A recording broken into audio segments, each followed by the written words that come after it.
Hey, this is David Hayter.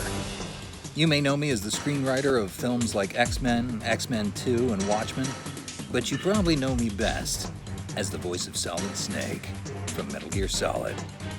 And you're listening to Hawaii's #1 podcast, the Kasanova podcast. Kept you waiting, huh?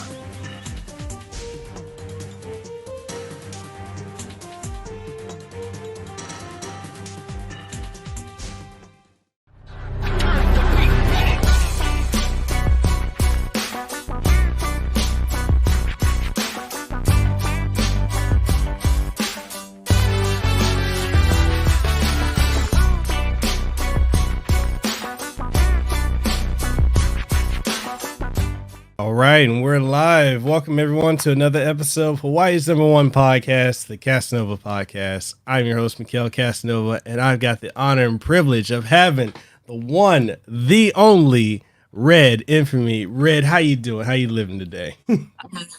Pleasure to be on. I appreciate it. When you hit me up, I was like, yeah. Yeah, it's an honor, and I'm doing great. Just enjoying this home life and making the best of it at the moment. I do miss going out. But yeah, just making the best of it and catching up on some games. That's what I've been doing.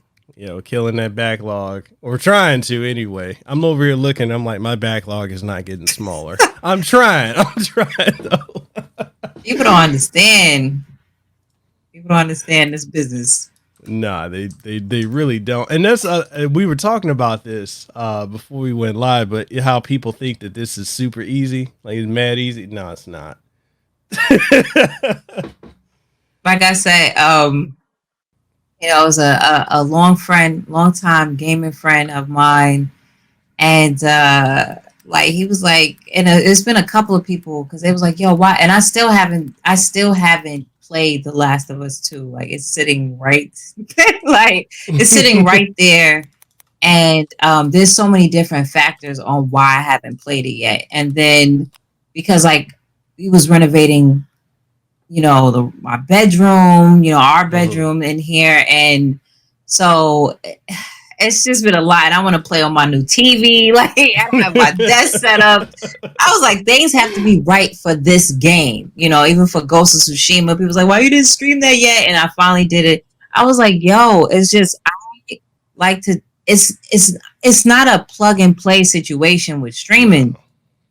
Like shouts out and salute to all of you out there that stream every single day. I don't know how y'all do it. Like, I'll lose my voice easily because I don't really talk. Like, I'm a person, I talk and I socialize and converse with different people, but like, I'm a person that's very quiet. Like, and so I was like, I'm speaking more than normal. Like, it's a lot. It's a lot, but it's so fun when you do get the chance where everything starts to want to work. Because with me, I'm never on time with a stream.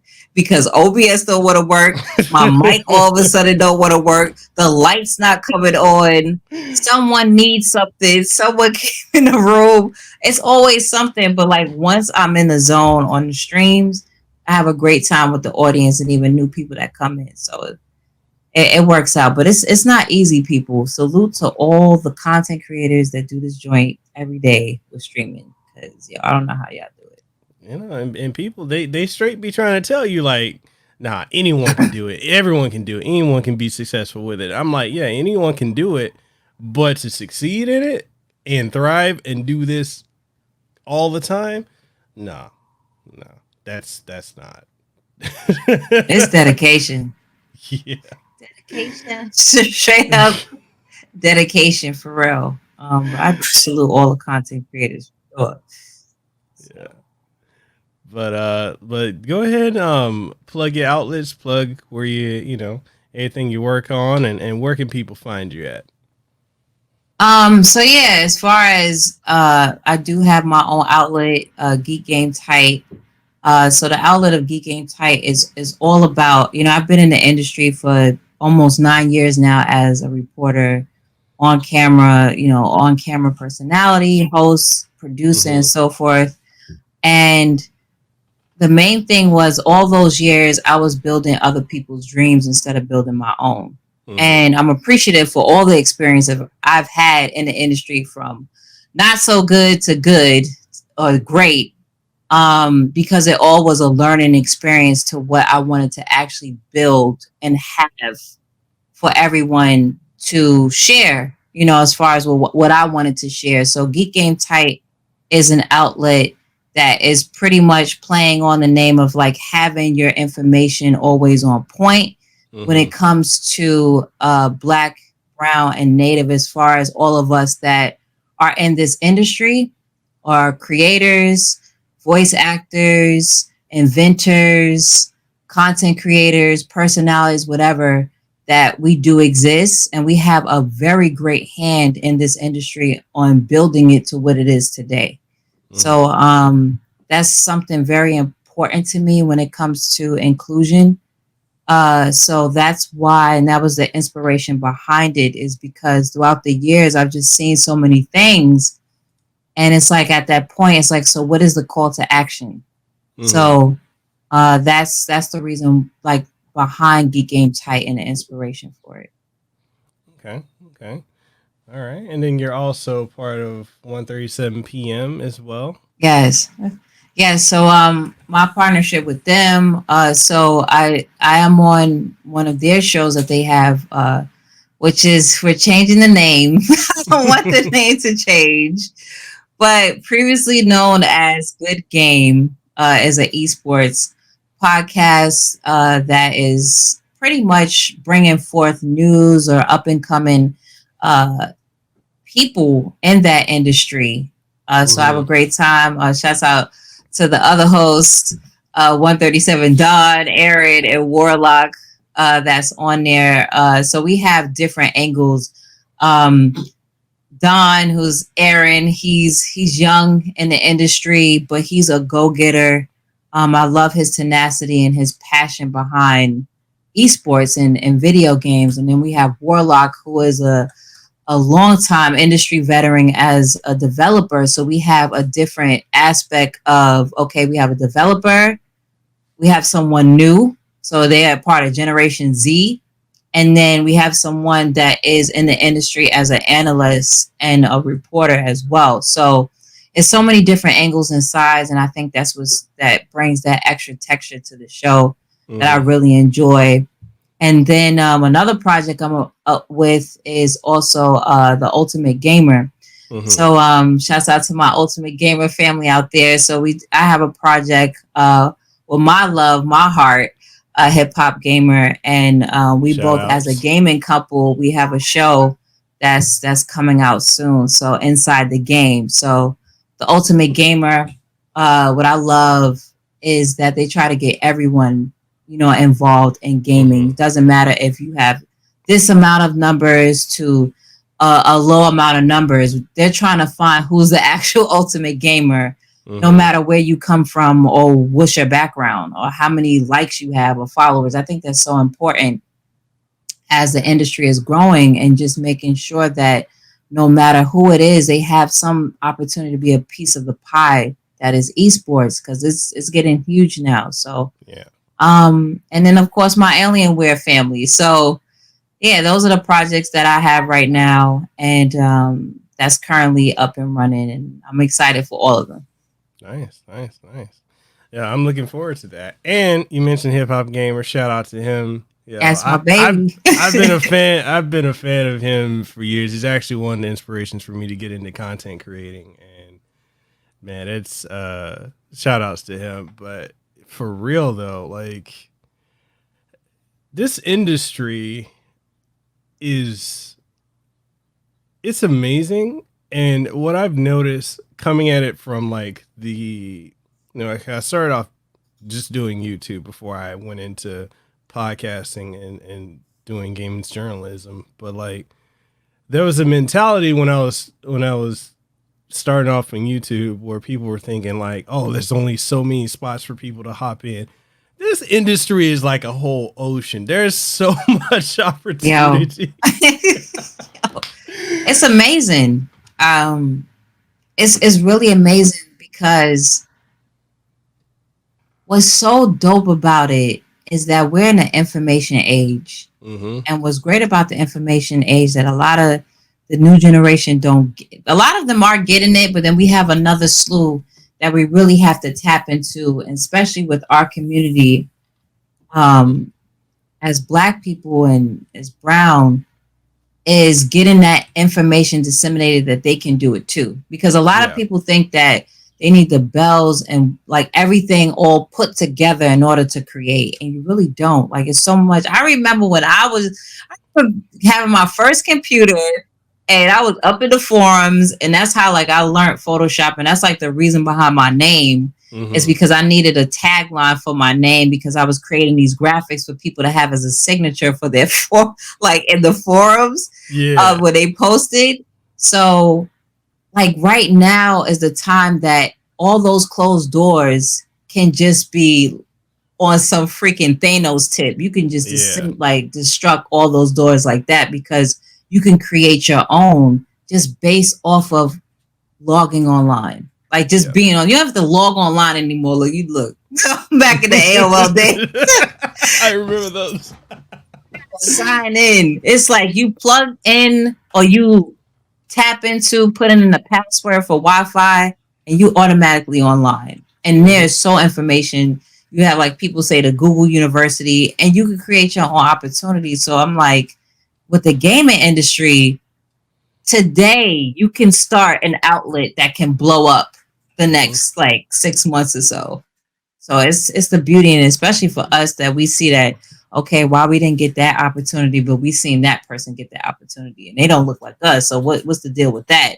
So now you could create your own, and it's not easy. Nothing that's great is easy, but when you figure that out, it's like, all right, I see how to work this, or see how I could do it, and it's the community that we have too, as far as like I met you several months ago. Yeah. And we here speaking, all great to our mutual friend Uriah. Shouts out to Uriah.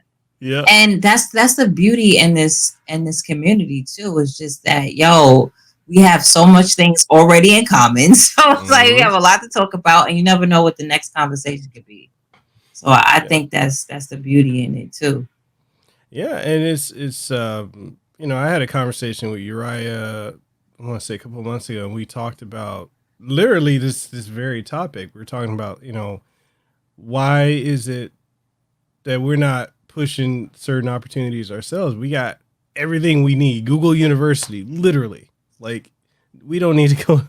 Like, I've had people say, "Oh, I need to go to college to work in gaming industry or to do something in tech." No, you don't. No, you really don't. You just have to have that tenacity and that fire and drive to want to push yourself and you can carve out your own space in this niche. And, like for me, when I looked at getting into content creating, I was looking at other people in the industry. Like when I was looking at tech, I'm seeing, Michael Fisher, I'm seeing Pocket Now, I'm seeing these like basically commercialized takes, and no offense, Michael Fisher, that's my homie, but like commercialized like layouts for how they're doing their YouTube videos and their content creating. And then I go and look up Flossie Carter, shout out to him, and he's one of my favorites. Yeah. Yo, hey, look. He's got the same like just simple layout, and it's like, and he's successful. So it's like you said, like you don't need to have the bells and whistles. And I think a lot of people, especially our own, get really caught up in, I need to have, shout out to her guys. He's like, white shoes. Right. No, but like, a lot of our own, we think that we need to have a certain look. We had to have this, we got to have that, we got to have this camera, this. You don't have to have nothing but you. That mentality. Yeah. And it's hard to get out of it. It really is. I think we do that is because we already know what's up against us.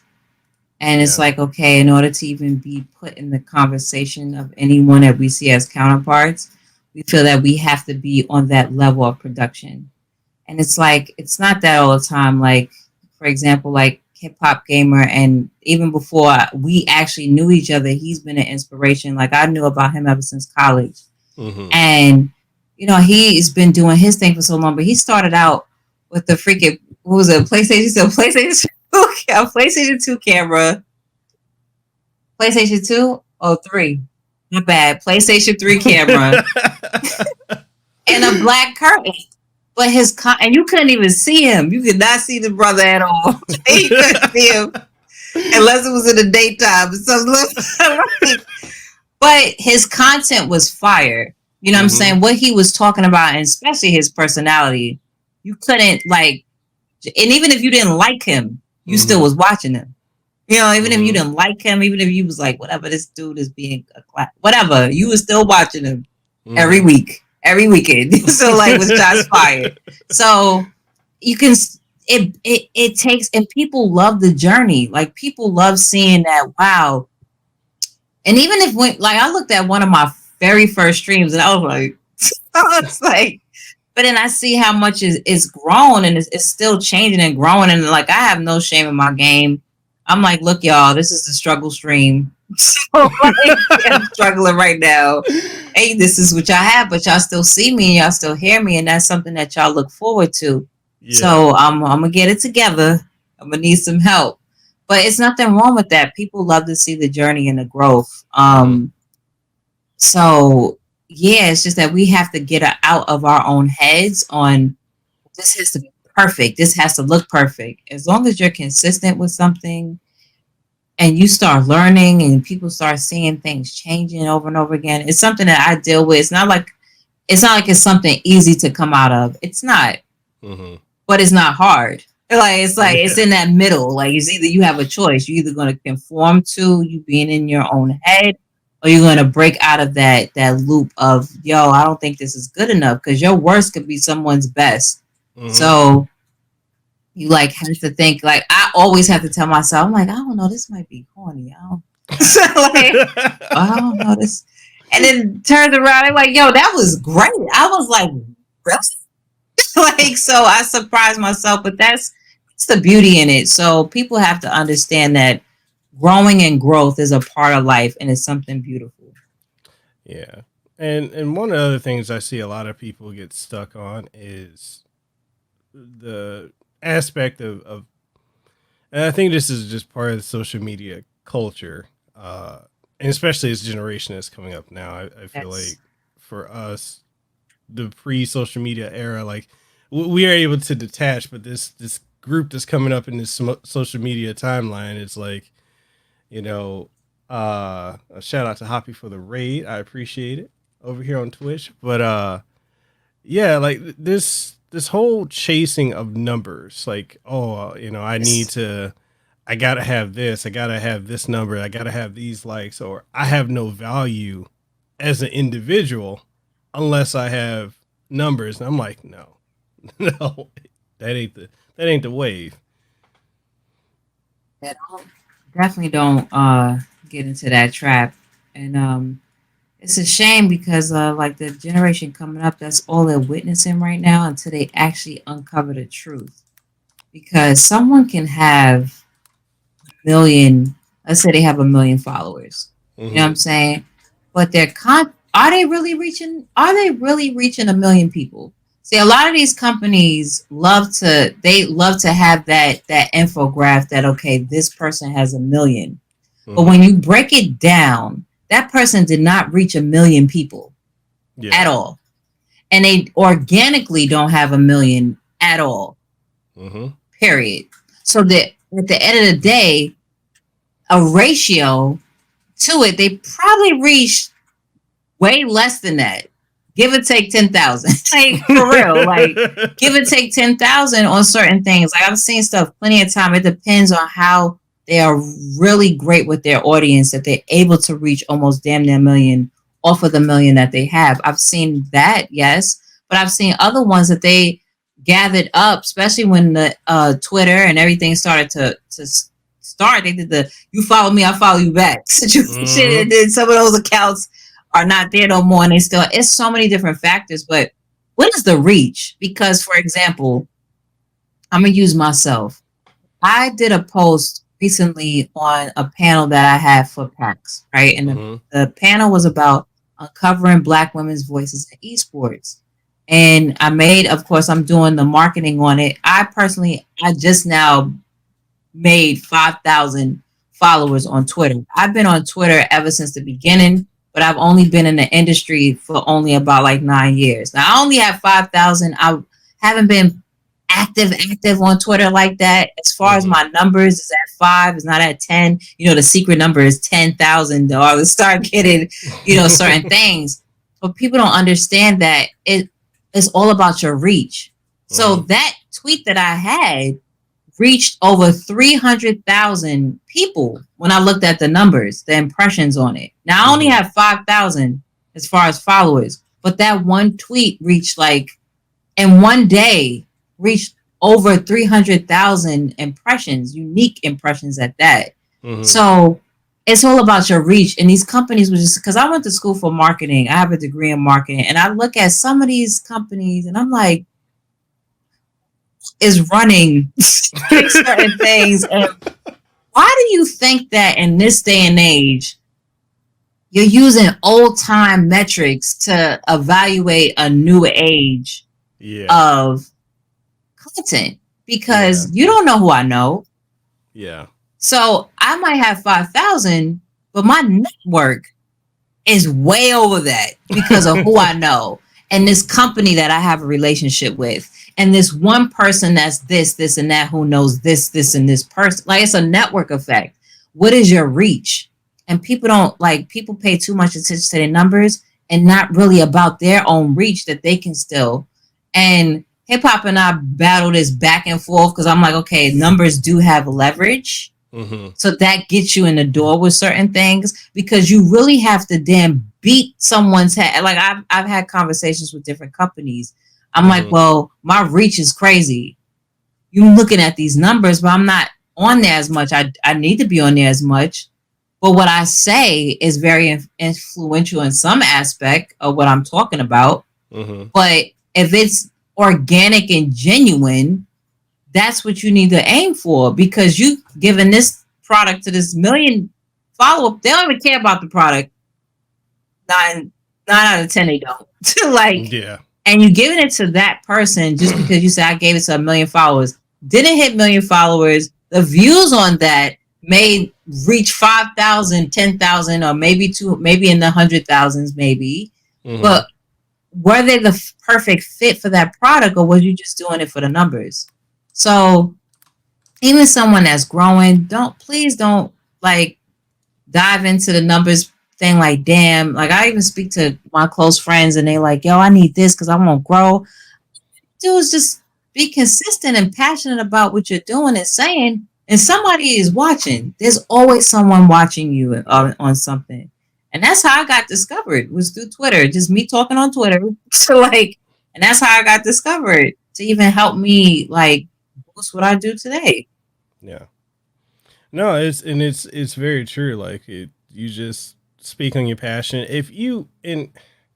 I tell other creators this frequently. Your passion shines through. If you don't have a passion for something, the people can sniff that out, and they can sniff that out super quick. But as far as when it comes to working with industry, you're right. Many companies, you got to have that 10K or so, whatever their number threshold is to get your foot wedged in the door. But a lot of times, you look at network, for myself, for example, I'm not a big YouTuber. I'm not a big Twitch Same streamer. here. Same here. It's trying to figure out how YouTube, some videos do well on YouTube. I have ones that I don't put a lot of effort into. Well, I put effort into it, but not as much as another. And that video will get a couple thousand or 10,000 or more. And then the one that I put everything into, 10 views, 30 views, 100 views.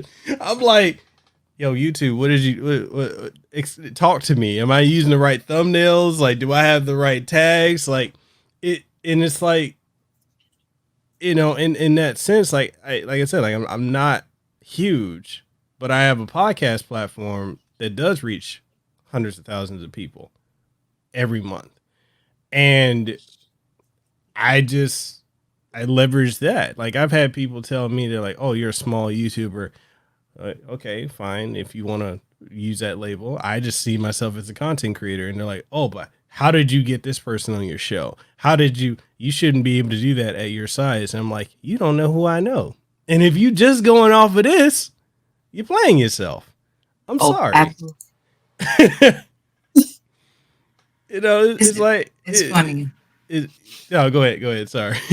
No, I'm just saying, like, it's just funny how people's perception is, and people let perception overrun their entire thought process. Yeah. Like, I've seen that. I see that now with this whole console war thing. I see that with like in general in life right now, because a lot of people are plugged in to the matrix, like for real. Yeah. And they measure off of numbers, like, okay, well, how did you get that person? And why is this?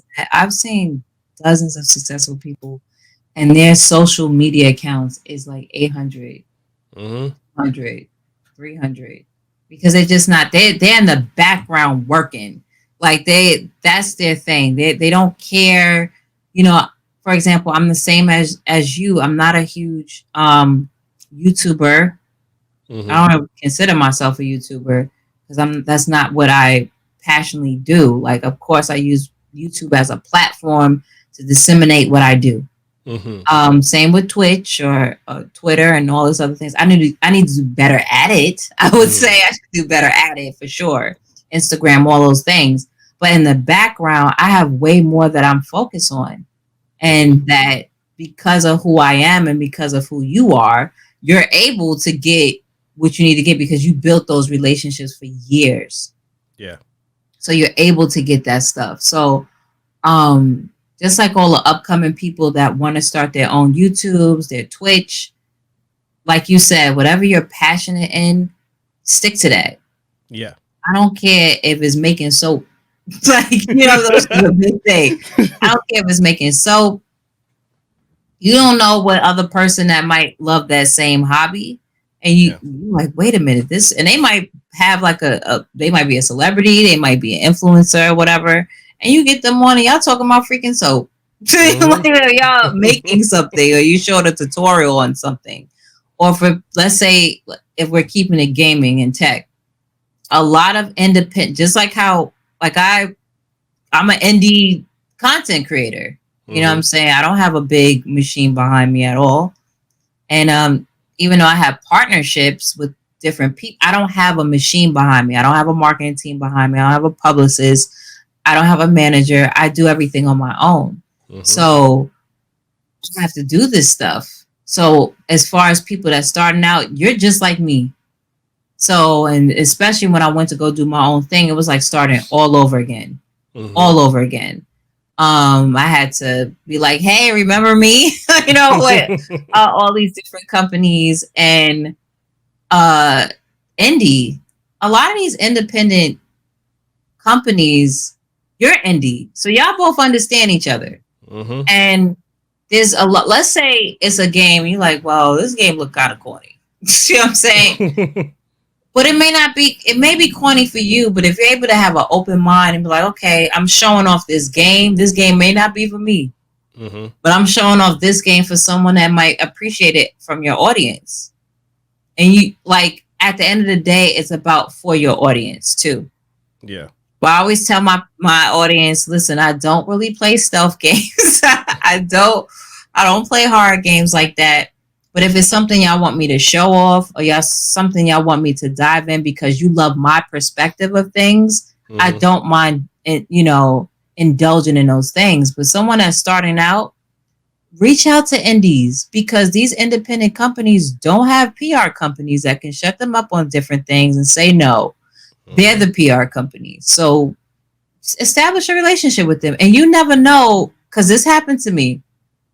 Those independent companies, they go on to bigger AAA type of things. And now you have that relationship with them. So now you still have your indie stuff, and then you're in the AAA publishing area because that person went on to create their own company, and now they're doing this for this event or they're doing this for this company. I have several different friendships like that they started off indie and now they're doing big things, and we have that great relationship. So you never know. Like, don't go like, oh, I gotta reach out to Activision, or I have to reach out, to Microsoft or to PlayStation and all this other stuff. There's a lot of dope behind indie developers, indie publishers, all kind of stuff like that. And especially with tech, I think tech is really easy with that. They're very open-minded versus the gaming industry with getting new people involved with their product.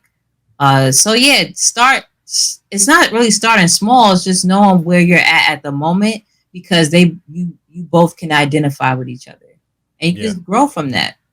Yeah. And the other thing too is like to add on to what you're saying is understanding when you establish and foster these relationships with people in the industry, with the indie devs, with the PR folks, understand it's a revolving door. If you're tight with this person and they're quote, let's say like they're with Way Forward, and then they go on to work at Bandai Namco, you're still cool with that person, which means you got to end with that company. And people, and this is a conversation I had with Uriah, when I had him on the podcast last, and it's that you maintain these relationships, and wherever they go, 9 times out of 10, you're going with them. Like, hey, you still over there? No, I'm over here. Oh, cool. Hey, you need me to cover anything? You need anything? Like, and try not to. One of the things, like I've had other content creators I've talked to or worked with, and their whole thing is like, oh, the gimme. Like, no, it's a two-way. It's like a relationship. It's a two-way street. You can't just always be taken. If they have an opportunity for you to work with them, cool. If not, still check in on them as people. Exactly. Like just like for instance with Avengers. So the person from Square Enix, the UK, actually reached out to me because I didn't realize I filled out the form for the UK form for Square, not the US one. And it's like I did this, like, I want to say beginning of the year when they were announcing like, hey, if you're an influencer, da. So I was like, okay, when I filled it out back then, I was like, yeah, I'm not going to get it, because they had regiments that you need to hit. You had to have like so many thousands of subs or so many thousands of followers on Twitter. And so I was under the impression, I'm like, yeah, I'm not going to get it. I don't have an opportunity to this. So I just forgot about it. And then I got the email and I'm like, yo, this is the executive PR person in the UK. Okay. All right. It's like, oh, if you want to go to Arsenal, go to this site, go to here and sign up. And I was like, okay. And so I just started a conversation with the person out of nowhere. I was like, oh yeah, I'm in Hawaii. And then just started talking, and, we were ping ponging back and forth in email, just having a conversation. And I'm still thinking, I don't have enough followers to get this game, but I'm enjoying the conversation with the person. And next thing I know, I get the code. And then like, I'm still talking to this person over and over. They're like, oh, I know you like Final Fantasy. I was like, yeah, I do. They're like, oh, so you stream it primarily. I'm like, yeah. They're like, what's your address? I'm going to send you something.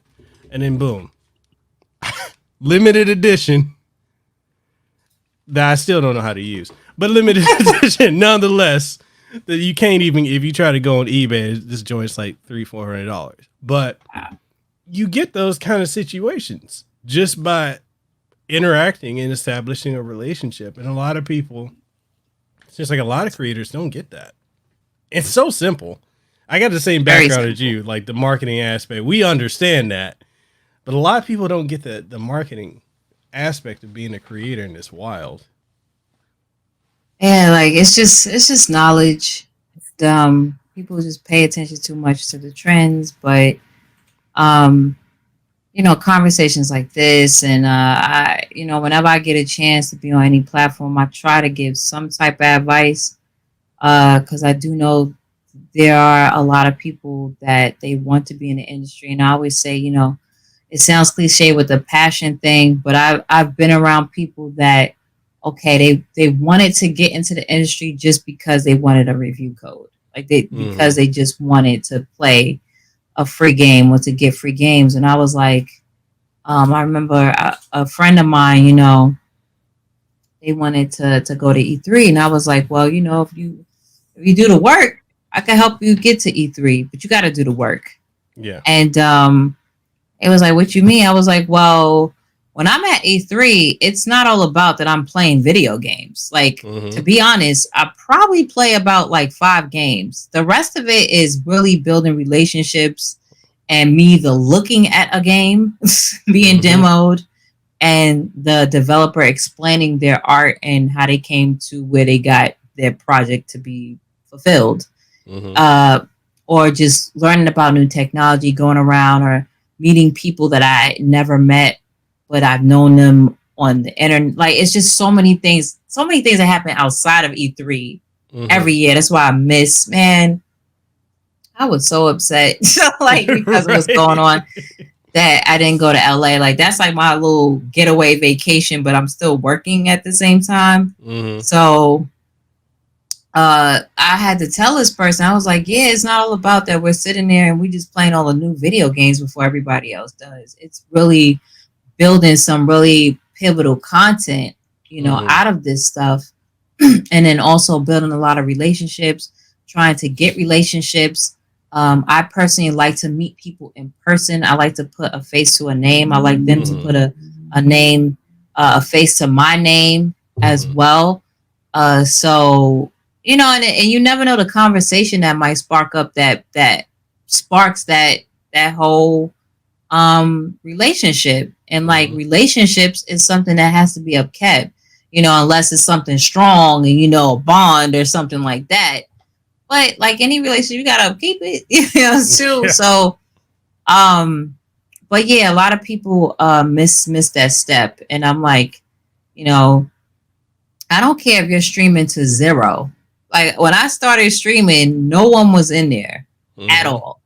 I was speaking to myself, which is something I'm used to. I'm not crazy. I'm used to, because I grew up. I grew up as the only child for about a decade until I got siblings after that. So I had cousins down the block, but I'm in my room and I got like these little plush, animals all around and teddy bears. Like, I'm speaking to them, or I'm having a conversation with myself. Like, it's kind of crazy. It sounds a little crazy, but like, I was all I had. Of course, I had my parents and grandparents, but in my room, that's all I had. But it became a really dope thing that I would never know that I needed now as an adult, because in the stream and you have no one watching, you're commentating like, yo, okay, so I gotta do, oh shoot, like, you're commentating to it, because you don't want to just sit there like,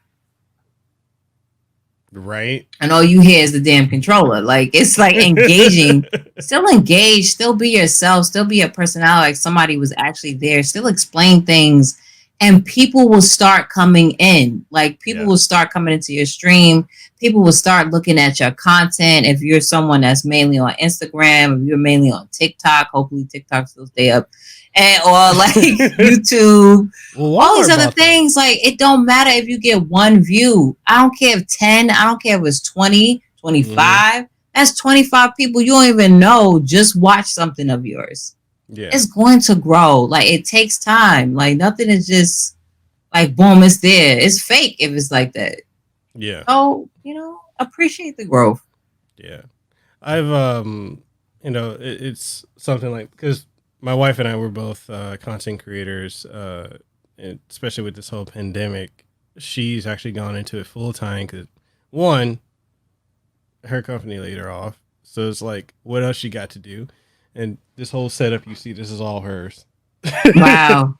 So it's like, if you see Hip Hop and I set up, like, this is next to each other. Our family come in here and be like, yo, what's this, a newsroom? Like, so Right. I'm not even done. I got a lot of like design things I want to do with something like that. But yeah. Mm-hmm. But it's like, like with her, like I watch her streams, and when I watch her stream on Twitch, I'm like, man, I wish I had that energy. Like she's just like she over here having whole conversations. Stream and stuff so I can watch it and subscribe and support her. Yeah. I shoot it over to you because it's crazy. Because like when I watch her, like she's got super high energy. She's like engaging with the chat. She'll engage like with the game. She's like, did you see that? Like I remember back when she didn't have viewers, and it's like I would watch it. I'm like, yo, who are you talking to? But she had it, and then I started incorporating it too, and it's like it is definitely something where when you start talking like that self-talk, that self-dialogue, it goes a long way versus just picking up the sticks and because that's not engaging. That's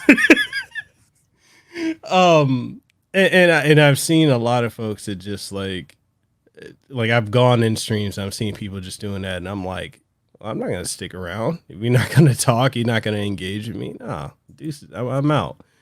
But like, and it's a hard skill if you don't have that already. I mean, anyone can develop it, but for a lot of us, like your story with the whole teddy bear thing, I had that when I was a kid too. When I moved, because I'm not originally from America. I'm originally from Samoa, and so in learning English and whatnot at 7, I had my teddy bears and that was it. I'd have whole conversations with them because my mom would be like, "What are you doing?" I'm like, "I'm trying to get better at English." Like, so you're talking? Yeah, I'm talking English to the bear. But like I always had that self-talk because I'm self-conscious about my English. I really am. A lot of people are like, "Oh, you don't sound like you have an accent." I hear it. An accent at all. Like I hear it, but like I do a lot of self dialogue, so I can do it. I can just literally talk about anything. I mean, I can talk about this coffee and why y'all need to get Player One coffee. That's a plug. But and my wife can do it too, and it's crazy how a lot of people are like, "Oh, that's so easy to do." No, it's not. But with practice, like with anything, it gets better. It gets a lot better. And especially when it comes to not only just streaming, content creating, but if you got a partner that supports you or a partner that does it, it makes it so much easier. Much easier. Sometimes frustrating, but it's so much easier, yo. I can attest to that because plenty of times I'm like, babe, can you please help me because what is going on? And I'm very tech savvy. I have a background in tech work as well. But like he'd been there, done that, like trial and error with all of this setup stuff. So and he's put himself through the extreme ringer of being frustrated and he's overcome it. So I like sometimes I'm like, babe, I'm not trying to be mean. Can you please fix this? And I'll be pissed off, like, beginning of the stream. And you would never probably do, though, because I can't really hide anything. My face be like, hey, so what's up, y'all? But, yeah, it's, it's human. And, yeah, I can't. That's one thing, like, even searching different content creators, I have this thing that I need to see someone who has a camera. But if you don't have a camera and you're talking actively, I'm going to watch you. You know what I'm saying? Because you don't have a camera. But the camera attracts me to the channel. But I know sometimes, because even myself, like, I don't want this light. Like, this light right now is really beaming in my eyes. You know what I'm saying? Like, I might get a headache. But like I've been trying to turn the light down right now. But sometimes it's like too much. And it's like, I just want to I do want to stream, but I don't feel like getting on camera. I might I feel like doing my hair. It might be a bonnet stream. I'm going to have a bonnet stream one day. It's going to be a bonnet stream one day. But I don't mind it just as long as like I know that I'm engaging, and I think that anybody that wants to be a new content creator and really do this, just talk. It doesn't matter if anybody in there, you're gonna sound, you're probably gonna look crazy or whatever. It doesn't matter. You are having fun with that game, and someone's gonna come and hang out with you. Someone randomly is gonna do it. So just start. Because a lot of people be apprehensive, like, well, I don't have a following. just start. Start now. Start today. Doesn't matter if you don't have a camera yet. You don't need the most expensive camera. You don't need you don't need an Elgato light. Like, there's other lights that you can get that is way a quarter of that price. You don't need an expensive Yeti mic. You could get a regular, some of the freaking, I was like, damn, that mic was only $30 and it sounded that good. Like, so, you could get you a small mic or whatever. You can do stuff from your phone. They got Streamlabs from the phone. There's just so many different things. If you don't have a computer, you could stream straight from your PlayStation. You could stream straight from your Xbox as well. What's great about the Xbox is all you need is a webcam compared to PlayStation, where you need a can't talk proprietary PlayStation camera. But so there's so many options. There's so many things. I know. Let's say if you're a Nintendo content creator, you're like, damn, I don't have a capture card. Listen, if you could put your phone in front of it, like. There's so many different things, and start that way, but your personality is off the chain. Just start somewhere, and someone is going to come in and want to help as well too. So just please start. Just start. Just start today. Make that account. Make that Twitch account. Look, I sound like I'm trying to get donations for like the tide pool. Start it today. Like, start today. Make that Twitch account, make that YouTube account, make that TikTok account, Instagram, whatever the case may be, Twitter, just make that account and just say something and do something. Yeah. And the other thing too is just realizing you're going to have to, and this is the part I feel like a lot of people don't realize when they say, oh, it's so easy. I'm like, how many hats that we have to wear? We're our own PR person. We're our own publicist. We're our own script writer, on-screen personality, audio engineer. We have to reach out to people. We're doing a podcast like that. We have to do. I actually got someone tell me that it's bad that I reach out for guests because it makes me look desperate. And I'm over here like, what do you think companies do? You think that it just falls in their lap a lot of times? Even late night shows have to secure their guests and reach out to their publicists to get that guest on the show. It's not all the time that they're doing a press run and they just end up and say, oh, I want to pick, the late night show. A lot of times they have to get those guests too. You have to go out and get those guests. For anybody that's saying that, obviously you're not doing that profession. So why do you have any ethos behind what you're talking about to subjugate yourself? So like to say that, well, you sound desperate. You listen, you know about me. You know about me. I'm just now finding out about you. I'm not trying to be shady, to the person, but it's like you have so much to say with little to show on what you're talking about. Yeah. And I see that all the time in this day and age. It's like you got so much to say, nothing to back it. Yeah. nothing to back it at all. Like, why are you talking about it's desperate for you to reach out to guests? You see me as a big corporation? Like, oh, guests is falling in my lap. It's like, I'm supposed to reach out to these people. I'm supposed to see, like, hey, how's your schedule? Y'all doing anything? Like, would you love to come onto my platform and talk? You have to do that. Unless they, like, sitting in your freaking context list and, like, you speak to them every damn day. That doesn't even mean that they go show. I have friends that I've known for years that I have never been on their platform. But I'm friends with them, but I've never been on their, and so what? So like, I've never been on their platform, but I've known them for years. It's just never happened. and there's people that I've just now met and I'm on their platform because they had to reach out. They got to know. It's people that that hasn't been on my platform, like that I've known for years. So it's just this is the way of life. You gotta reach out to people. Like you think people just say, yeah, I'm up here, up for it. Let's go. So busy. It's trippy because they just started a podcast or just got in. So they. I know they lying. I know they. I know they. Okay, because they just got into like so they're partnered on Twitch. They're established on Twitch. They're growing a presence on YouTube, but they just got into podcasting within like the last 5 to 6 months. But they're telling me, they're like, yeah, it just makes you look desperate. You're constantly reaching out all the time.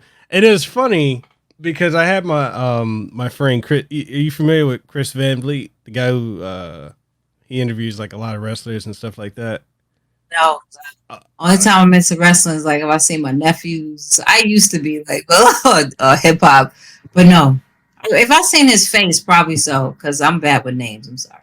Nah, okay. So you probably seen him, but like I had him on my show, and he's one of the people, like, I helped him start his podcast because like he was doing interviews on YouTube for years. He interviews like The Rock and John Cena and all these people. So I was like, cool. Like when I had him on my show a year ago, I was like, dude, start a podcast. He's like, well, I don't know how. And I'm like, just take your video format, convert it to audio, and there you go. And I walked him through it, and he made a podcast.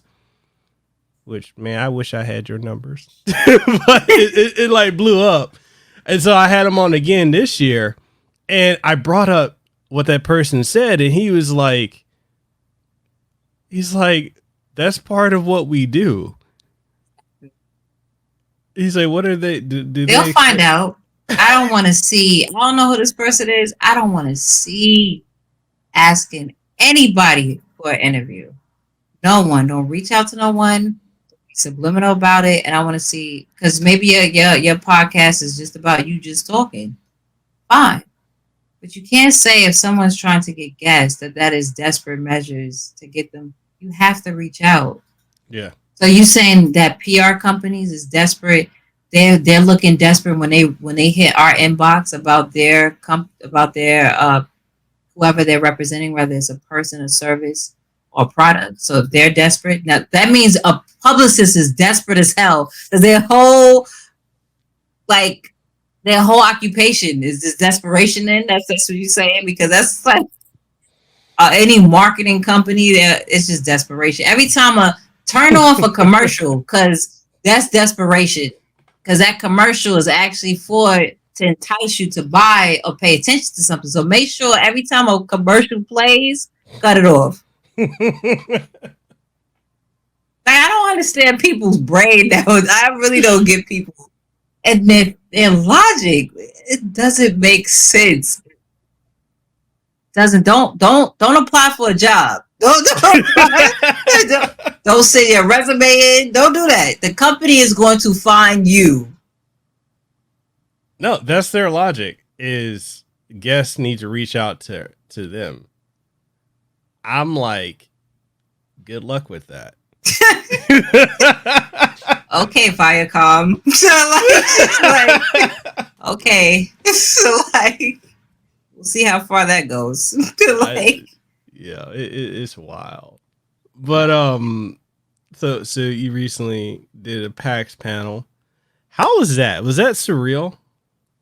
It was, because as long as I've been in this industry, I've never been on a panel. Like I've never been on a panel. I've never moderated a panel. I never conducted. That's why I said that this whole pandemic situation has been a gift and a curse, but it's been a really great gift. Because it made, like, it helped everyone reset. Yeah. Like the world reset, like for real. The world reset.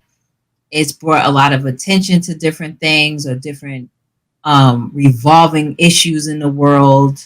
It's brought on for people to pay attention more to themselves, whatever the case may have been. So it was surreal because I've never been on a panel. I've always wanted to do one. And I was like, you know what? Since I've never been on a panel, I've never been invited to a panel, I'll make my own damn panel. and Yeah. and I was on Twitter one day because I get a lot of shouts out to Cuddlecore. She's a phenomenal pro esports player in the fighting game community.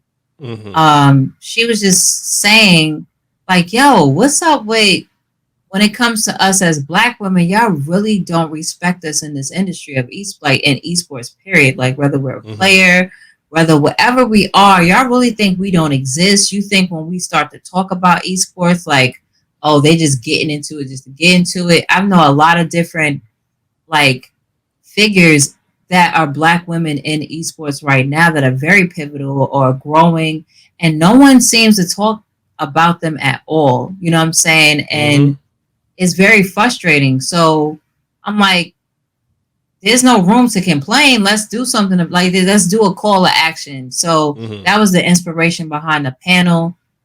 When I seen that there was an opportunity to do a panel, I was like, y'all really wanted, I always wanted to do a panel, but I always wanted the panel to mean something in some type of way. And I was like, you know what?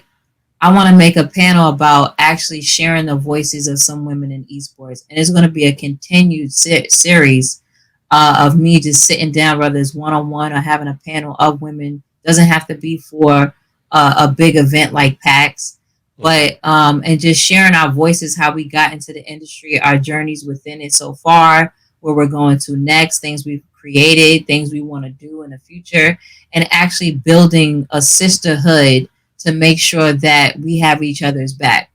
I think that's something that is not spoken upon a lot. And when we talk about a sister, because people get this twisted, and this is me. When I speak on a sisterhood or speaking for the voices, I'm not speaking for every Black woman. I'm not speaking for every Black woman in gaming or esports. But it's very important as us as Black women that we understand the narrative of what we're trying to shape when we talk about a sisterhood. A sisterhood has nothing to do about bashing or destroying Black males or men in general. It has nothing to do with that because we have other narratives that do that. As far as talking about a sisterhood is actually building us as Black women or Black young women, girls or whatever, and actually having each other's back because we know each other's plights. No one knows it. Someone could try to understand it. Someone could say, I'm an ally. Someone could say, well, but there's in the back of their head, it's not clicking because it's not supposed to, because they didn't live that life. It wasn't born Black. So can't be I don't have time to be frustrated with that. I have time to see, well, sis, what do you need? What you need help with? And understand this is a sisterhood. Nobody got time for you bashing this girl because you feel like you should have gotten the opportunity, or you feel like you have to be, like I say, the token of token person, Black person for everything. I want everybody to come to me type of situation. Like, and it doesn't mean to bash, your brother at all, like your counterpart as far as in this plight as well. Because, one of the topics that was on the panel, which is a topic that really needs to be spoken upon more, is that in the fighting game community, which is predominantly Black males in the fighting game community, they do not accept Black women, like, at all. That. Yeah. Aesthetically, whatever the case, all that, my sister, my queen, all that gets thrown out the door. They're so mesmerized. It's really sickening. So, like, that if you are mesmerized by women, period, because, of course, they're opposite, that's what you're attracted to, but to put one over another because you want to extol how they look because they look different, or you want to claim they're exotic because they're not the same as how your mother look, your sister look, or who you might have a child look, or whatever the case may be. And you put this fantasized anime character that's white, but was created by a Japanese person. And you're saying, well, I want that person to look like that. So I like these cosplayers, and this white fighter, I know she's better than this Black fighter. Or yeah, I'm just going to cheer against this Black woman because she don't look. that is sick. Like, that's really a deep problem. So when we spoke about that topic, there are men in the industry that are Black that's in fighting game community. They don't play that, you know what I'm saying? And there are organizations, like I shouted out Empire Arcadia, that they have a sector just for Black women to build them up. And there's been other notable, as far as companies as well, that want to make sure that Black women are there, that we exist in these different factors and factions of gaming. But when you see something that's wrong, is wrong. You know what I'm saying? Like, regardless of the fact, it's still wrong. So that's why I think that the conversation was very important, because it just brings to light certain things that people need to check themselves on and really pay attention to, because sometimes people subconsciously is so trapped in a way of thinking that they don't recognize what they're doing is wrong until somebody actually bring it to their attention, which is sad. But that ignorance is something that can be broken. But yeah, that was just one thing that I was like, yo, I did witness this in the fighting game community. I was like, yo, and I love to see that there's more Black women coming up and saying, yeah, I play video games and I want to compete. You know, I want to do this, because now it's going to bring more women to feel comfortable, especially Black women to feel comfortable, because all we see, because women are represented in gaming, but Black women are not.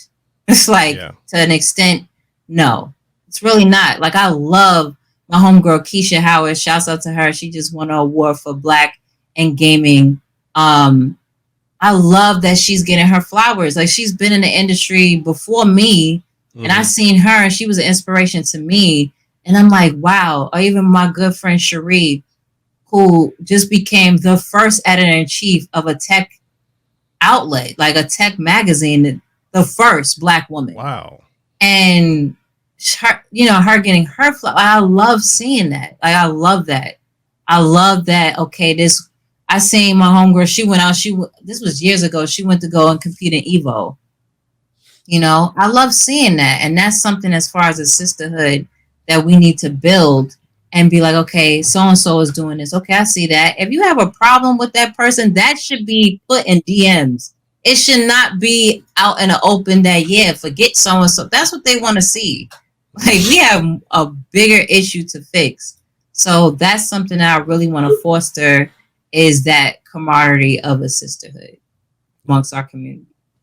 And I noticed that too, like with the FGC, because I used to be in it, and that was one of the focuses of the podcast at one point, where I was reaching out and interacting with the FGC, and it just got to a point where I saw a lot of that you mentioned. I saw how, Black women, especially in the FGC, are treated versus others, and I didn't understand why wasn't there a conversation being had about that? And then if you were trying to talk about that, the first thing a lot of people try to do is just silence you.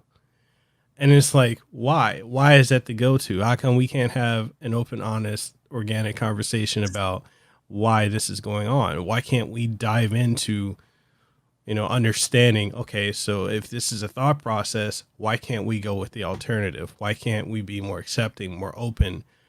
And nobody wanted to have that conversation. And the FGC, especially this year, has been getting exposed for a lot of shit. A lot. And it gave room for, aside from like even all these, the different harassment stuff, and from people I personally knew, I was like, right? Oh no, this person was around me. Like, I was like, wow, it's been very surprising. It's been very sad as well on what's been going on. And even like the amplification of our voices, I always say, and no matter, like, keep that same energy. Stop waiting for a hashtag to occur of someone losing their life, or someone being abused, someone being harassed. There's a lot of people that have an outcry, and you're not listening. Yeah. And I'm just talking about as far as in my own community, because I can't, whatever another community does, that's what they're able to do with they want to do. I'm talking about within our community. Like, keep that same energy. I've seen a lot of people, as far as, like I said, even the whole thing like protect Black women, it goes beyond so much measures with that. Like, we always have the energy for y'all, no matter what. We don't really put any type of parameters on that. It doesn't matter if you're dating a white woman to whatever. Like, it doesn't. We always still protect y'all, but we don't never get that back. And it goes beyond just something of abuse or anything.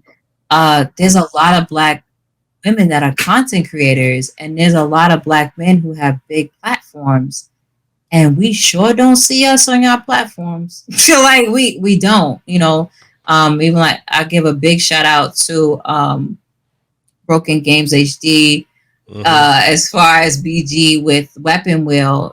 He's always, and he doesn't care, he's been unapologetic about it, because you got certain people, well, I say people of color instead of saying Black. So like, what? Like, you got that voice on there? But he's always been there as far as like showcasing Black women. He put me on his platform, which opened up an audience that I have a new audience that's attached to me now. Other Black women he's put on there. He was like, listen, I'm looking out and I'm trying to put my sisters on because they don't get that shine. Well, we damn sure see white and Asian women on these other platforms. And if you still, they're your friends, that's cool with that. But why isn't this, y'all talking about Black Lives Matter? Why? Okay. So talk to him. You're trying to beg another group of people to recognize you and your plight. But within your own parameters and your own control and power, you're not doing it. That makes no sense to me.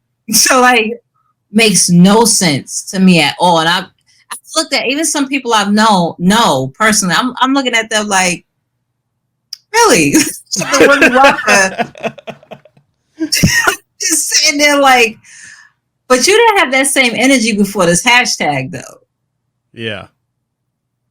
You're looking like these companies out here that don't want to get canceled. So that's why you want to say something. But you think just because you share the same like skin color as I do that I'm not recognizing what you're doing. It's like at all.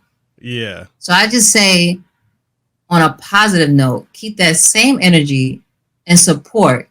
If you honestly like, well, it doesn't, skin color doesn't matter to me. Race and heritage, really, it's really ignorant to say, because there's nothing wrong in a difference of something. It's beautiful. It's beautiful that I know this, that in person, or these different cultures, these different heritage, or whatever, to get a different perspective, or even to learn more about my own perspective. Like, that's the beauty in it, because you get to learn the truth out of things. You get to see so much out of it. So why wouldn't you? Like, what is the problem? Why is it a problem when it comes to speaking on these topics? It is always a problem. Yeah. Like, oh, shouldn't be speaking on this. But here it is. You want to praise Martin Luther King and Malcolm X on their observances of their days, and like, yeah, these people was this, and it's like, keep that same energy. You're gonna pick a struggle. You're either gonna make sure that you want to be ignorant, stay like, and you want to stay like that, but don't let that. If you have a platform, don't let that fall over. Yeah. And keep the energy that you're seeing now that everybody wants to be on, as far as the amplification of voices that are marginalized. And if that's the case, then I want to see that consistent. It's very simple. A freaking retweet, looking at someone's content, someone has a project, sharing it. Nobody said you had to put coinage to anything. It's like a sub, a follow, a subscribe, a comment. Those are all things of supporting. A text message, an email. Like, it's mad simple. It just boggles my mind, like, for real. It really does. But yeah, but that was the whole thing about the panel, and it's just something that just keep that same energy. That's all we say, is keep that same energy. I mean, keep it across the board, and that's one of the things I got hella flack a couple months ago when the whole the George Floyd situation went down and everyone was throwing the hashtag around and especially all these companies, right? They were about that for like a week before they moved on, most of them. And so, I got. It's my show. I can curse. If you want to curse, you can say it too. But I got shit on by so many in our own community. For one, in gaming and in the Black community, I got shit on by corporations because I called out the fact that these companies, and I said they were not, like, a lot of you companies are not going to keep that same energy within a week or two. You're doing this now, like you said, to not get canceled. I'm like, we see it. You're doing this so you don't get canceled. You don't give a damn about it. You're talking about this, and that, rah, rah, rah, rah, rah. But I'm hearing this, but I ain't seen the walk to go along with it. So I called it out. And I saw, I don't know if you saw this too, but I saw, and this is something that actually did piss me off because I felt like it undermined what a lot of us, go through, or a lot of us that, have marginalized voices go through. I saw a lot of other Black creators that were using the protests and George Floyd and whatnot to boost their platform. And then as soon as they got their check mark, they got this, they got that. Oh, deuces, I'm out. They don't care anymore. So I call that shit out. And I had so many people mad at me, people trying to cancel me. And I'm like, is it not true? Like, if you're gonna be a company, if you're gonna uplift Black voices, keep that same energy across the board. It's very simple. Yeah, like, don't let this be 1 week or 1 month. Like, do it for February. like it's very simple, and what I mean by that, because you have people coming in, well, don't you think? No, I don't think anything. So I think what I'm supposed to think, and that's that. Because it's across all kinds of things, even from people with limited abilities. Like, y'all pick and choose when y'all want to support something. And then when y'all want to support it, it looks it's very mockingly. Like, it's a mockery of it. And I see a lot of communities not recognizing the mockery of these different marketing schemes, as I call it. Because, for example, I called out Twitch. I'm like, you said this whole little paragraph speech, but I was like, but I don't see that on your front page. Mm-hmm. Why is it that I have to make my own algorithm on Twitch to see people that look like me? So every freaking day, damn near every week, this was before all of this, I would go and try to find a lot of Black women that I could find a lot of Black men that play video games on Twitch. But I wanted to find a good sum of actual Black women from all different places that play video games. I don't give a hell what type of game it was. I wanted to see us. There's so many of us. It's so beautiful. So many of us. And the reason why I'm pinging on Black women is because they really think we don't exist. I had hip hop had a conversation with someone from a Black company, and he was like, well, Black women in gaming. He was like, there's no Black women, female gamers that's like that, big like that. What? And him, I was like, wait a minute, my girl. It's like so many women that game. That's Black women from different walks of life, whether she's an Afro Latina, from whatever the case may be, that play video games. Latinas that play video games. Like, what are you talking about? That they don't exist? What? Because me personally, from me going into comic book stores, from me going into GameStops, oh, so you getting that game from? Oh, that's what your boy. Like, okay, your boyfriend might like. I almost had to say, I'm like, what fuck? Like, this is not for my boyfriend or brother or father. This is for me. Like, I've been gaming since I was 3. I'm most likely know more about gaming than you. Mm-hmm. Period. I remember I went to Midtown Comics. They had like this. They used. Oh damn, I missed that because I got some gems out of that event. Midtown Comics had like this big warehouse event where they have like 75% off and 50% off for comics and stuff. And I'm going through it, and I was streaming too. I don't know if I caught this on stream. The dude was like, "Oh, so you?" He was like, "You." It's like you like the best girlfriend. You getting this for your man? Idiot, no. Like, this is for me. It's for my collection. I love comics. I have eyes. I have a brain. Like, I could read. Like, I could read these different, comic strips, And he felt dumb, like, because I spoke to him like he was dumb. Like, why do y'all think that? If this was a white chick in here or the way someone aesthetically look, because that plays a part too. Mm-hmm.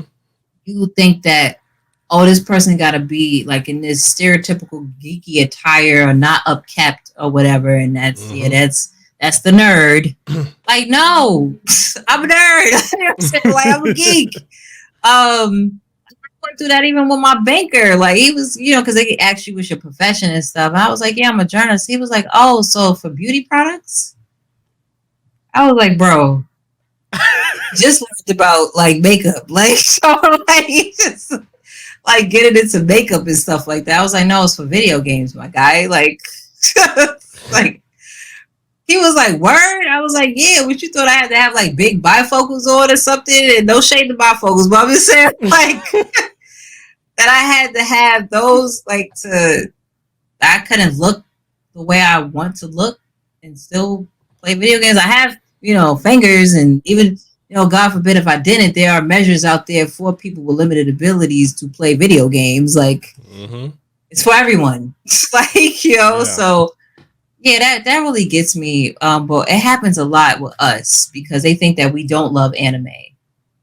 They think that we're not into certain types of games. They think if we are black women, we probably just playing Grand Theft Auto all day or I love Call of Duty. We're playing Call of Duty or 2K or, all these other things that's like these stereotypical games. Like, no, I love my little obscure little games, Japanese games. And, I do love my shooters and I do love my RPGs and I love my JRPGs. I grew up on stuff like that. So, they think that I hate that term unicorn. We're not unicorns out here. There's nothing rare about a black woman that plays video games. It's just that you don't open your brain and eyes to see that we are there. Like you have blinders on and the sister's right over there playing on her Switch. Like, so yeah, I just think that it's a big problem, even from your own. Like when I heard that, this is from a big black outlet, like media outlet. And they said that. I'm going to say this. Tell us how you really feel.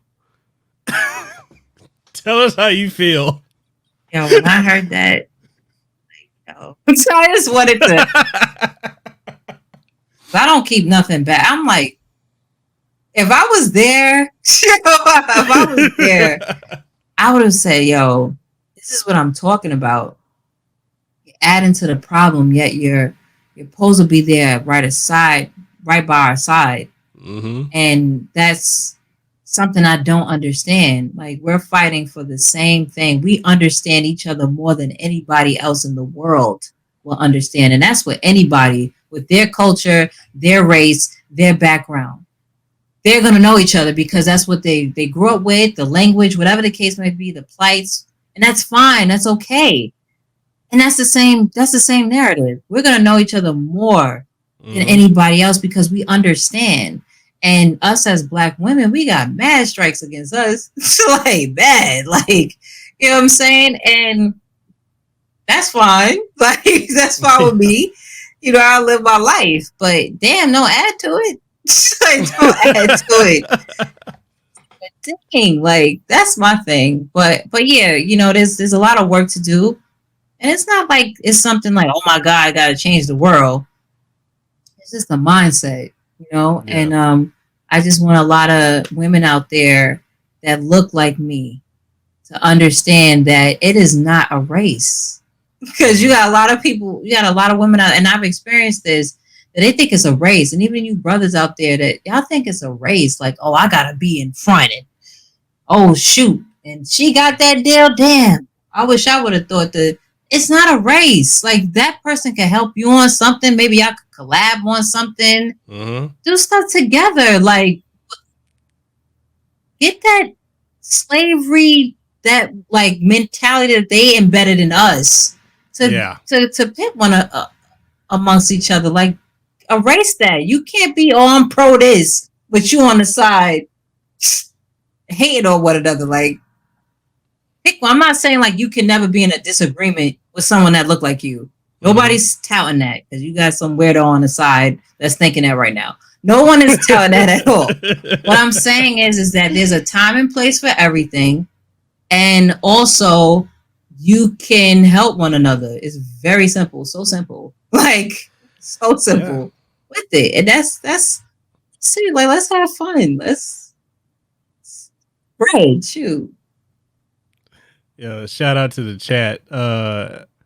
Pretty 88 said, I mean, you can't catch me either way, sis. Oh God, that's my sister in the chat. Shouts out to El Pretty, aka Mini Feet. I also see my other sis. What's up, Miss K? Shouts out to Miss K. But yeah, these women right here, they're gamers. Been gaming for years. Miss K, she got soldiers that game. Make sure y'all tune into her outlet and her movement and platform, showcasing soldiers that game as well. And yeah, she got it. Like there's a problem. I'm running to Miss K. Like she got all of the bare arms. Like I'm running there's an issue.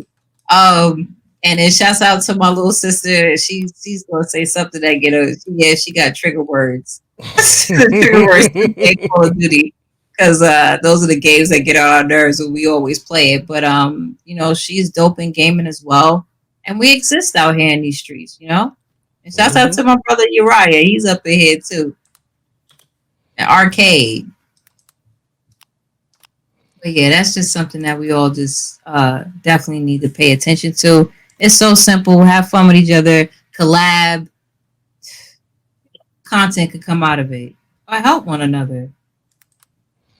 And that's one of the things. Like, I don't.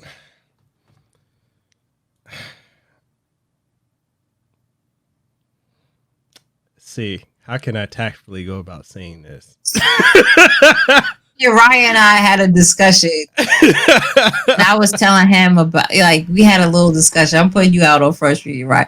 And, I was just saying that, it's really simple on, I don't look for nothing in return. On anybody that I help, anyone that I feel needs help, I still have an eye out because there are people that take advantage of that and to be owned too. That can and potentially take advantage of that. But I know how to measure things. I don't keep gripes or grudges or anything like that. It becomes it is what it is, and you could just stay over there. But if that person desperately needed help with something, like I gotta think about it. But like, it's not gonna be like an ultimate no. And I've dealt with situations like that. And it's just a whole different mindset that we have to put ourselves in. Because Ryan and I had a conversation on it, and I was like, I don't look for nothing in return. And I do know there's people out there that may not be in your best interest. It doesn't matter if they look like you. They may ultimately not be in your best interest. They may ultimately be out against you. They're malicious. They're evil. Those people exist. And it be owned. Those people do exist. And it's just measuring on what is what and what is not. And just make sure you educate yourself on certain people and things as well, to not get got in a situation. Yeah. But yeah, as far as calling people out and letting like, yo, what's up? What's going on? You know, there's people out there. There's even been companies up to try to support Black-owned companies, and it's like, come on now. But I'm not gonna like. There's a time and place for everything, and I think that's just something that needs to be learned. And it's so simple. It starts very simple on just supporting one another. It's just simple stuff that we're able to do compared to back in the days where you literally either had to show up physically or drop something off for somebody or like watch somebody. Like now there's so many different digital things on how you can support one another that it can be done. And it can be done on a small scale before a large scale, but at least it's a step in a direction of a different mindset. So, but yeah, we do have those out there that be testing, but like, no, there's still possibility. I mean, there's so many that try to test, and you know, this is a conversation I've had with Uriah many a time with, you know, in especially, you know, in the space of content creating and in podcasting, there's so many people that really, you know, they don't have your best interests in heart, you know, and many that look like us, but they don't really have, you know, at all our best interests at heart. And my wife will tell me, she's like, you're pretty jaded on that. I'm like, well, yeah, I've got enough stab wounds. Oh, same here. I'm like, off a bit. I just keep it pushing. I know there's still people. You're gonna have those. You're gonna have your Judas.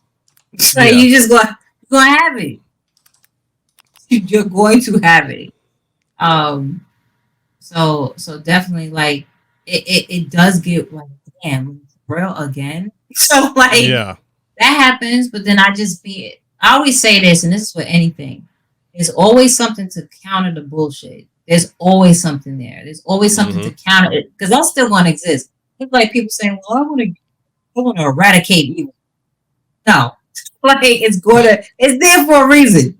Like, so something to eradicate is something to counter. So, and with countering it, you're able to not be so involved on why it's there. You're able to just block it. You know what I'm saying? Like I say with the whole Mayweather effect and Philly stage, you know, just roll it off the shoulder. I always say the shoulder roll. And roll it off and keep it pushing on something to other people that you could really do something with. Because listen, they exist. That's from anybody. You're like, they look like you, they don't look like you. You have people that don't look like you that's in more of your best interest than people that all those different factors exist. Yeah. Nothing to take away from it. It's just you gotta do the shoulder roll. Like, well, senior. Gotta keep stay right there. Yep. And you just shit. And there's so many great people out there. So in all, you know, walks. So, you know, just continue with the positivity, and it's easier said than done, don't get me wrong. But it exists for something and somehow to make it to change the narrative. Yeah. One of the other questions I wanted to ask you is like, when you just briefly mentioned this, and this is something I've seen for quite some time too, is like, especially in this field that we're in, is in my own personal experience, I have people that, you know, I'm Black, Samoan, Dominican, and I've had more people that don't look like me support me, right, than people that do look like me. And it's like the people, not all, but in my instance, and I'm just speaking for me, 99% of the time, with the rare exceptions that do look out and support me and actually have the brotherhood with me. The ones who do look like me put me down. They're the first ones to put me down. And when I see other groups of people, like when I see whites or Asians or whatever that are in this field, they work together. They look out for one another. I mean, they may cut each other at the ankles, but they don't do it in a... They do it in a certain way. They work together. Yeah. Uh-huh. So it's like, why is that a struggle for our own to do that? Yeah. It's a struggle for our own because we never got to have a generation era. We had it and it was lost. Mm-hmm. That being lost, it was purposely lost. Mm-hmm. So it continued a curse of so much more. Mm-hmm. And circle of so much more. That's why this time right now is such a little important, especially for the younger generation to figure out and recognize bullshit like amongst our own. Mm-hmm. And I've spoken to other people. So shouts out to Black Bond because even some of the things he said, I understood where it came from. Mm-hmm. And I think a lot of people have to start understanding where each other's stories come from. Because we may look alike, but we all have different upbringings and we all have different stories on why we think the way we think. And just like what you were saying, and I can understand where it come from.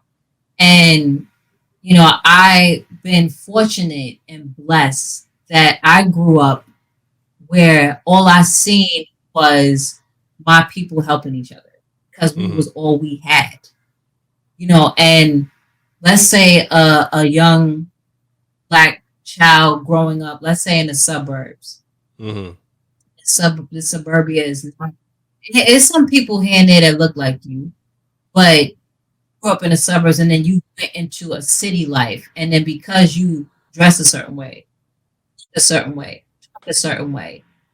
think that you're not Black enough. So then your people is saying things against you, or you might be mixed. It's like, you know what I'm saying? And people are saying things against you. So you're saying that, you seeing more of your people tearing you down because of whatever situation, then you getting a chance of seeing your people actually putting you in something. The ratio effect. I've seen that so many times, and I understand where it came from because of their journey, that they didn't get a chance to get that experience of seeing their people actually help each other. I was blessed to see that within my neighborhood.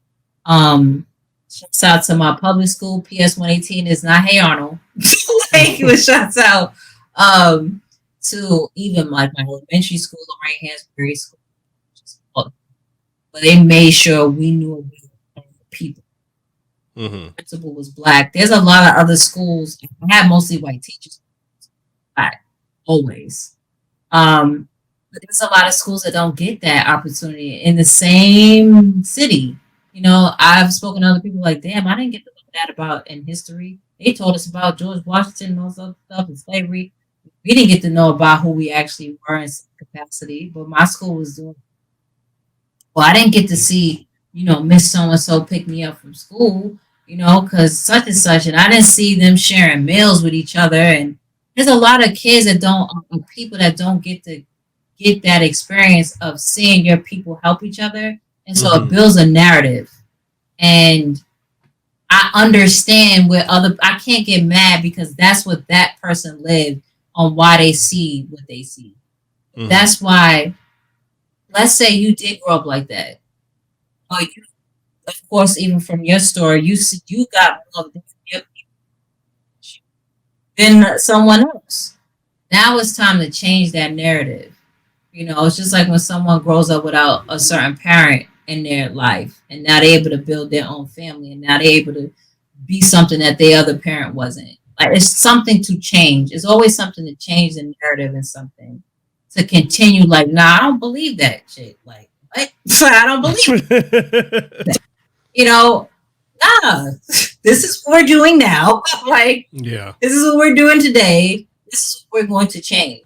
I'm not looking for Harry, Tom, Sue, Ellen, and all of them. If they want to help, fine. Shade to all those names. So like, just gotta put disclaimers on every goddamn thing. If they want to help, fine. But as far as what I know I can do, and for what I see and I understand, because you even have people that look like you, they don't want to understand why these people, why they think that way. Look, where can that come from? Just sometimes people need to just observe. Can't get mad. Let me just bring it to hip hop. Like the genre of hip hop, not hip hop game, but like the genre of hip hop. I remember Chameleonaire was in a situation, I think it was Chameleonaire, and 50 Cent was teasing him and joking on him. And someone was like, yo, you know, what's up with like you and 50 got beef? Like they was trying to incite something because he didn't come out and say anything about it. I guess 50 Cent teased him on something. And Chameleonaire response was like the most understand what the hell is going on response. He was like, listen, it's 50. Like that's 50 Cent. Like that's what he does. He jokes on people. He came into the industry with how to rob. Like he came in the industry coming at everybody's throats. Like that's him. And it could be no shade. That's just his personality. He's probably the dude that just, you know, you got that one friend that joke on you all the time. And you're like, damn, you had to go below the boat like that. Like me and my sister El Pretty that's in the chat. We do that all the time. We have love for each other. We love each other. But we always get on each other. And sometimes it's like, damn, you had to say that. You know I got a problem. Like, you know what I'm saying? Like that's too damn true. That's true. Like, but his response was like, yo, that's 50 Cent. Like, that's what he is. Like, you know, that's not true about me. So, you know, he does what he does, and I'm going to do what I do. It was such the illest shoulder rap. Like, that was like, because they was trying to incite war against them in some way or form to build a headline. And he wasn't for it. Like, you got to understand people and where they come from. Like, just not having the ignorance. Because that could deflect a lot of problems and situations that shouldn't be there. I love, when I seen that, I was like, yo, I do. Because he was about to fall into a trap. Yeah. You know, every fight is not a fight all the goddamn time. Like, he joked on me. He said something about me. He said something wrong about me is false. I deal with this joint all the time. Like on Twitter alone, I see all these people say all kind of stuff. I'm like, whatever. So, you know, I could check you with a couple of things, but, you know, other than that, I got to understand, like, okay, cool. But yeah, Chameleonaire, I think it was Chameleonaire. I don't think it was Rich Boy selling. No, it wasn't Rich Boy. I had to remember his name real quick. It wasn't Rich Boy, but I really think it was Chameleonaire. He has a very mature essence about him. And I loved his response. That's like, we got a lot of situations too. And in life alone, like understanding who that person is, what their motive is, and what they're doing. Sometimes there's nothing to answer to. Yeah. All right. And one other thing I want to dive into, and also being respectful of your time, but one thing I want to dive into is so people, okay, especially creators, streamers, YouTubers on Twitter, they sometimes say some super out of pocket things that I'm over here like, you know, you wouldn't say that to somebody's face.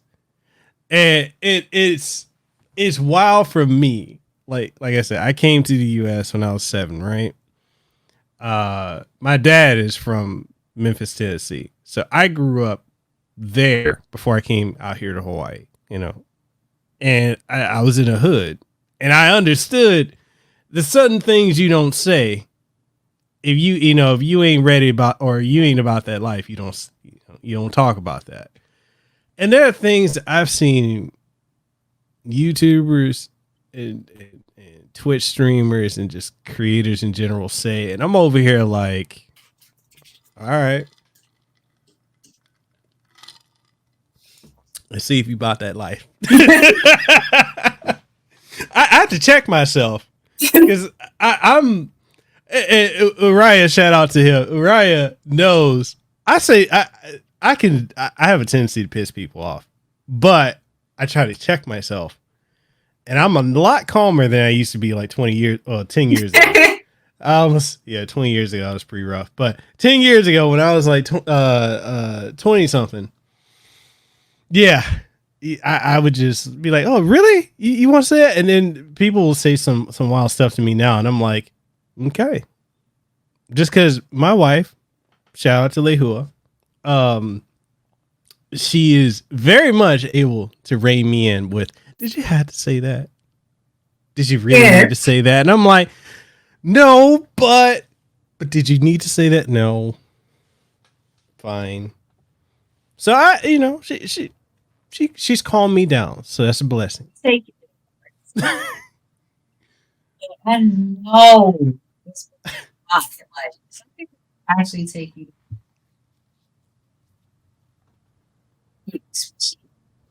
I started to learn more about in college. I did look at the whole console personality. A Black Buster critic, shout out to him and his brother Shokio, and like I got the other. These other people that their narrative was specifically for something or within that conversation of the whole console wars. And then when I arrived and teamed up with Weapon Wheel, we got this people I don't even know about as far as like the so-called side of YouTube, like they call it. And I was like, yeah, I don't know about these people, but a lot of these people, they have a whole motive. They said your mic went out.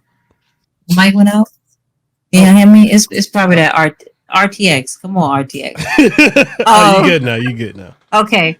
But like had this whole narrative to be like, yeah, Xbox, PlayStation, Nintendo, PC or whatever. But they start going below the belt and like getting real personal. Mm-hmm. And that and then we see it on Twitter, we see it on all these other different platforms.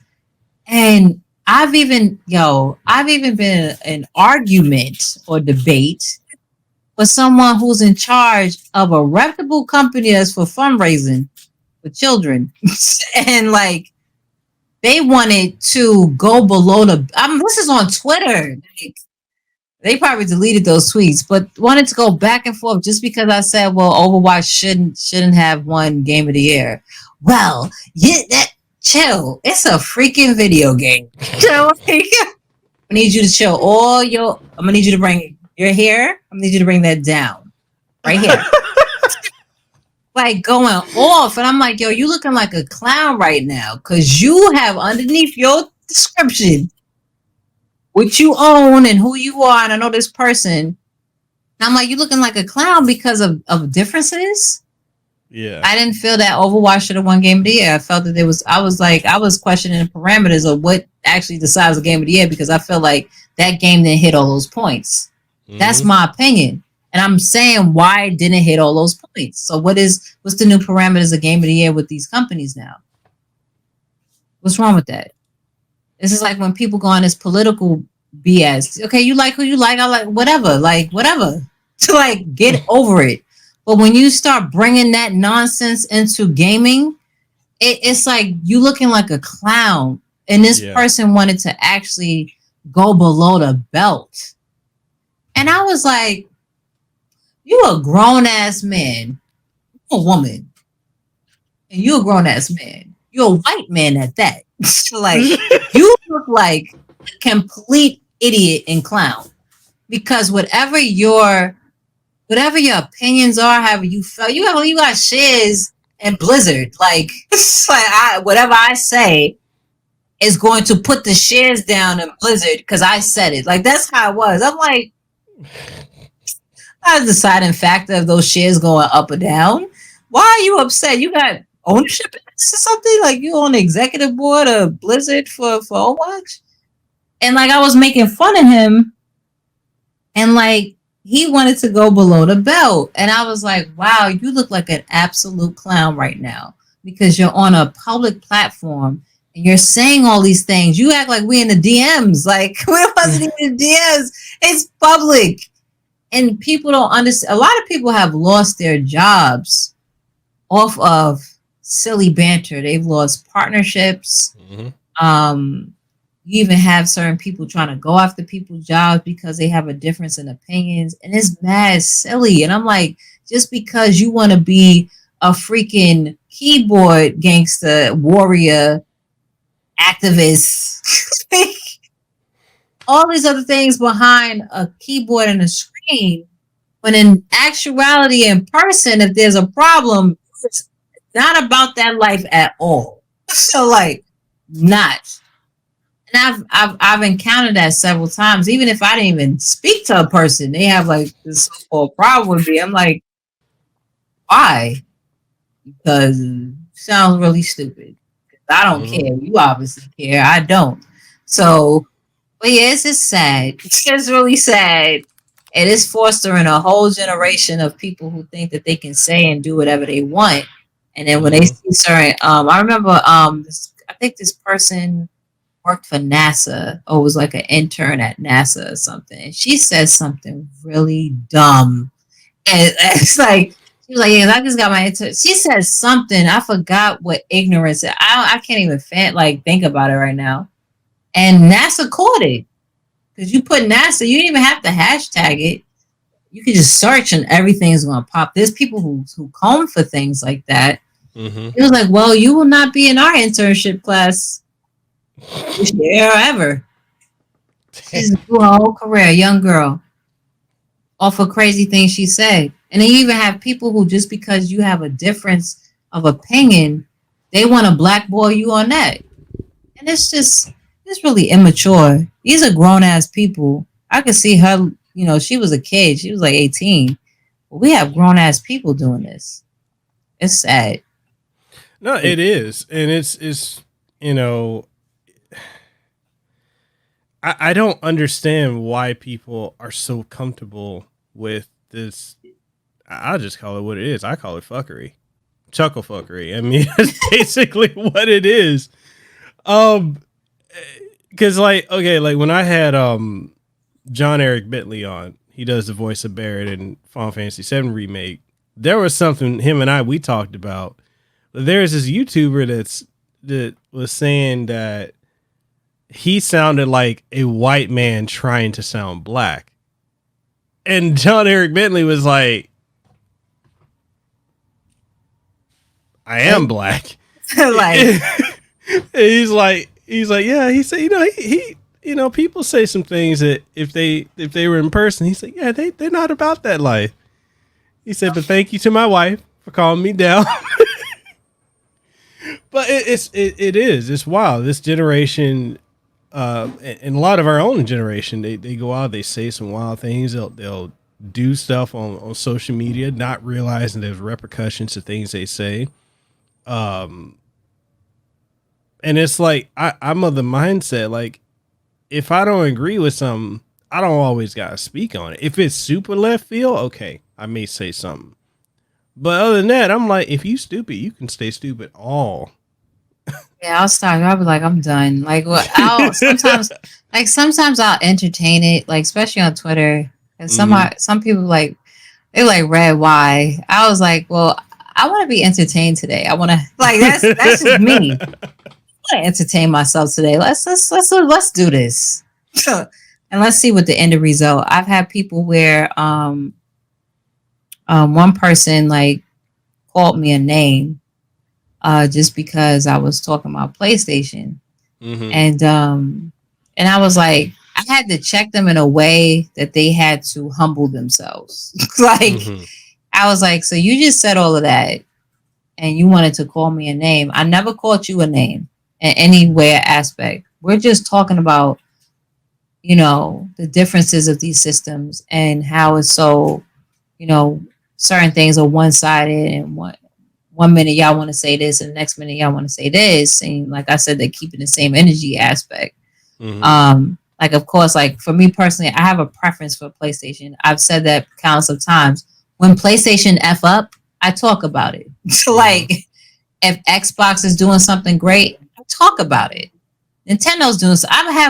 First of all, I have all these systems. I play on all these platforms. I spend money on these platforms. So I have something to say. Opposed to someone that you have you have one platform. Probably, some of y'all probably don't have these damn platforms. Y'all just want to be the conversation because y'all think it's fun. Or y'all have nothing else to do in life. But I'm able to, and I'm an analyst and I'm in this industry, and I'm saying what I'm saying, and I don't have to be right. But what I'm about to say got some facts behind what I'm saying. It has some claims. I don't think some of y'all skipped that part in school, like on debating class. There's some claims behind what I'm saying. There's no room for you as a grown ass man to call me a name just because you and I disagree on something. You look like a straight up clown. You look like you bleed 7 days for 7 days because they call us very emotional. You looking mad emotional. Like I said to all those dudes out there that get too emotional on their opinions, cut out the soy from your diet. Cut the soy from your diet. It is messing with your whole genetic makeup. Stop. Make sure before you go to the while you're in the grocery store, to make sure that you read the label for whatever you're about to put in your body. Because the soy is really getting to y'all. Cut back on them soy lattes.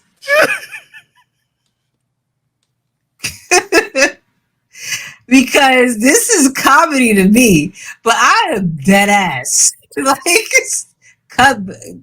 do research on it. I'm really serious. Cut back on the soy. And you might have to give up your soy lattes in the morning. And if you're a grown ass man, why are you drinking soy? But I'm not going to dive into that. But yeah, make sure I'm really serious because I don't understand why it's just so much. Like, a lot of these guys, we sound like angry women.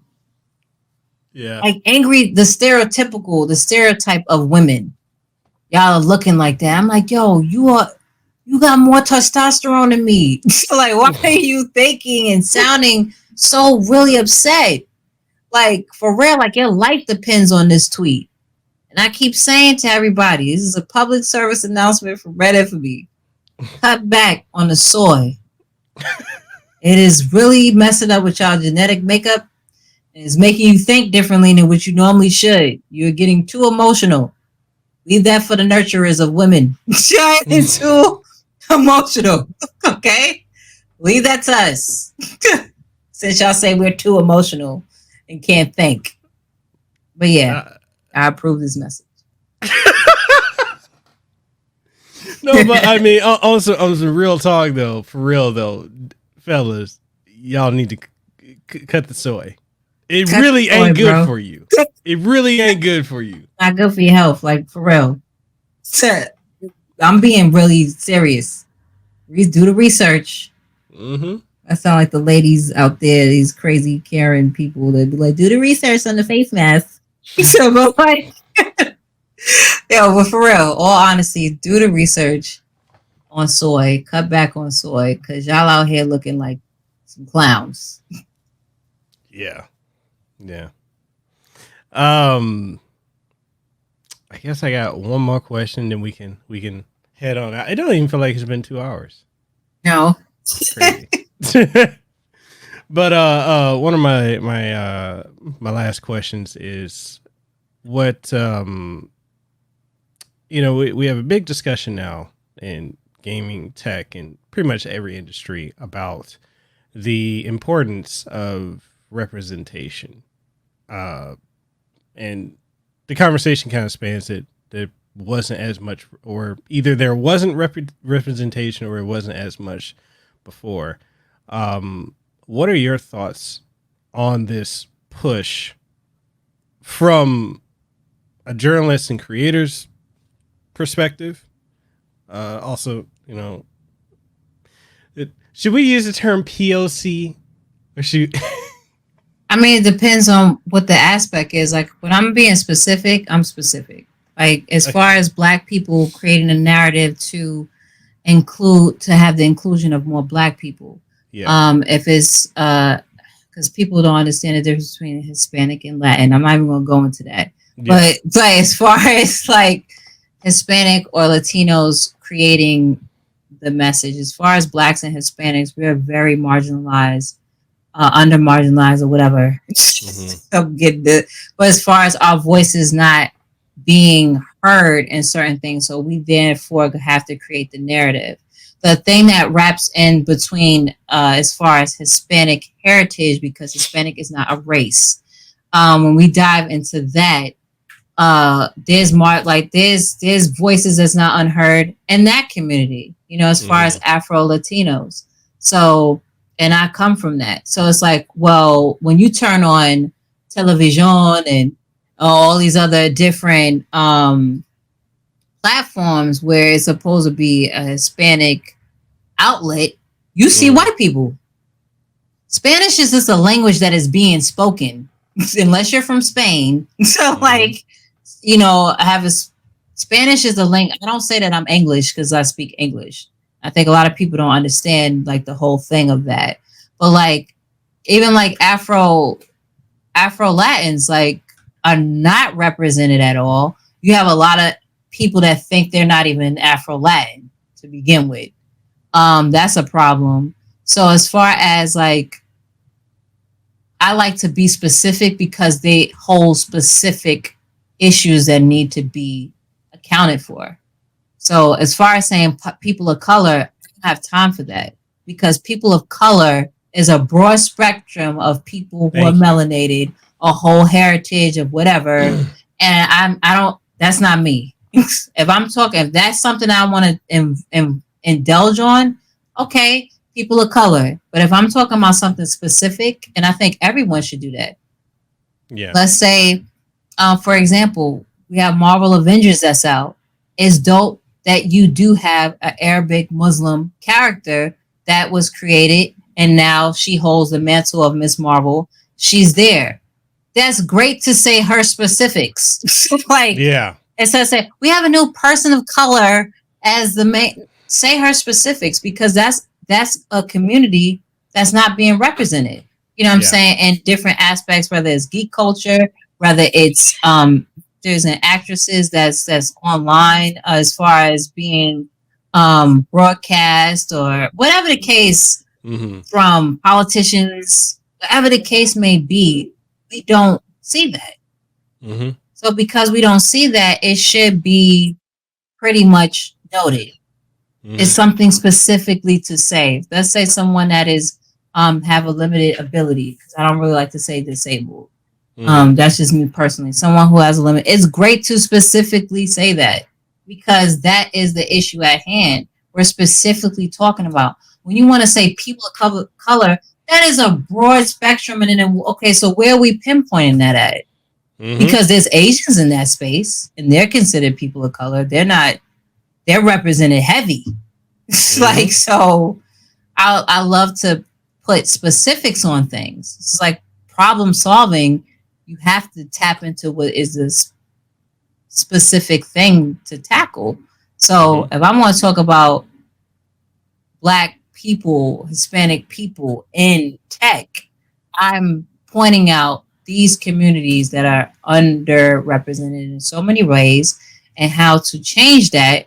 It starts with us. I see too much begging from the other side. It's like, it starts with us. Like, there's tons of Black developers, tons of Black women developers, Hispanic women developers. Like, there's tons of us but we're not being spoken upon. As far as us as journalists, the Black and Gaming Awards happen. I would love to see more of us retweeting about that, or showcasing more stuff of that, or writing articles on it. That helps. There's been several. I think there's a Black Men in Tech summit that's coming up short. I think that was something that was advertised on LinkedIn. Yeah. I think that's today. So bringing up things like that, because we have a lot of young brothers and sisters out there that they like, I don't know, because I just keep saying the same thing. And there's tons of that information out there, but they don't know where to go or they don't see it. So, our job, of course, in this gaming industry, in this tech industry, is, of course, we have all the other narratives. One of the biggest narratives right now, of course, is the PlayStation 5, the Xbox Series S or X or whatever. And that's like the big tagline. Okay, so who's behind those taglines too? That's making that all come into fruition to launch. There are people who are part of those projects that are on those teams. Okay, and this is so and so, and this is who did this, and this is the programmer, this is the UI engineer, and it's like there's just so many people. I remember when I was looking at the Call of Duty Cold War showcase, and they showed a black. Matter of fact, it was like 2 black developers on there. I immediately reached out. Like, I was like, what's his name? All right, LinkedIn. And I reached out and I connected with them because. Remember, we're not supposed to reach out. Remember? Oh, yeah. Oh, my bad. You're not supposed to reach out because that's desperate measures. We look desperate. You know how they supposed to know who I am. Matter of fact, that make sure you delete your entire contacts out of your cell phone. Don't call nobody. Because if you call somebody, that's desperate. But yeah, we're not supposed to reach out. But yeah, like, let's say you're into game, you want to be a game developer. Record those names and stuff. And as far as us as journalists, we need to make sure that we're putting those people and saying, hooray. I remember, like I said, I'm bad with names, but I remember your face. Bad with names. I got to repeat it a couple of times. I got to speak to you a couple of more times. There was a sister, she's one of the Call of Duty partners, and they put her face up and stuff. During that whole stream, I don't know if I've seen her probably 2 times.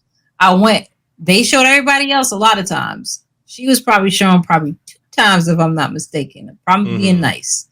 I went to her stream. I went to subscribe. I went to retweet and say, yeah, she's one of the Call of Duty partners. I have a platform. I don't care how many, how many people is following me, but I have a platform to be like, hey, go check her out. So us as journalists, even though we're not all the time writing a article on something, we can do our even micro journalism on our social media platforms. So I think that's one way to also, because that's what most of the kids are looking at. And, if they're not kids, even younger generations, again, young adults, they're first looking at our social media platforms before they go to our websites.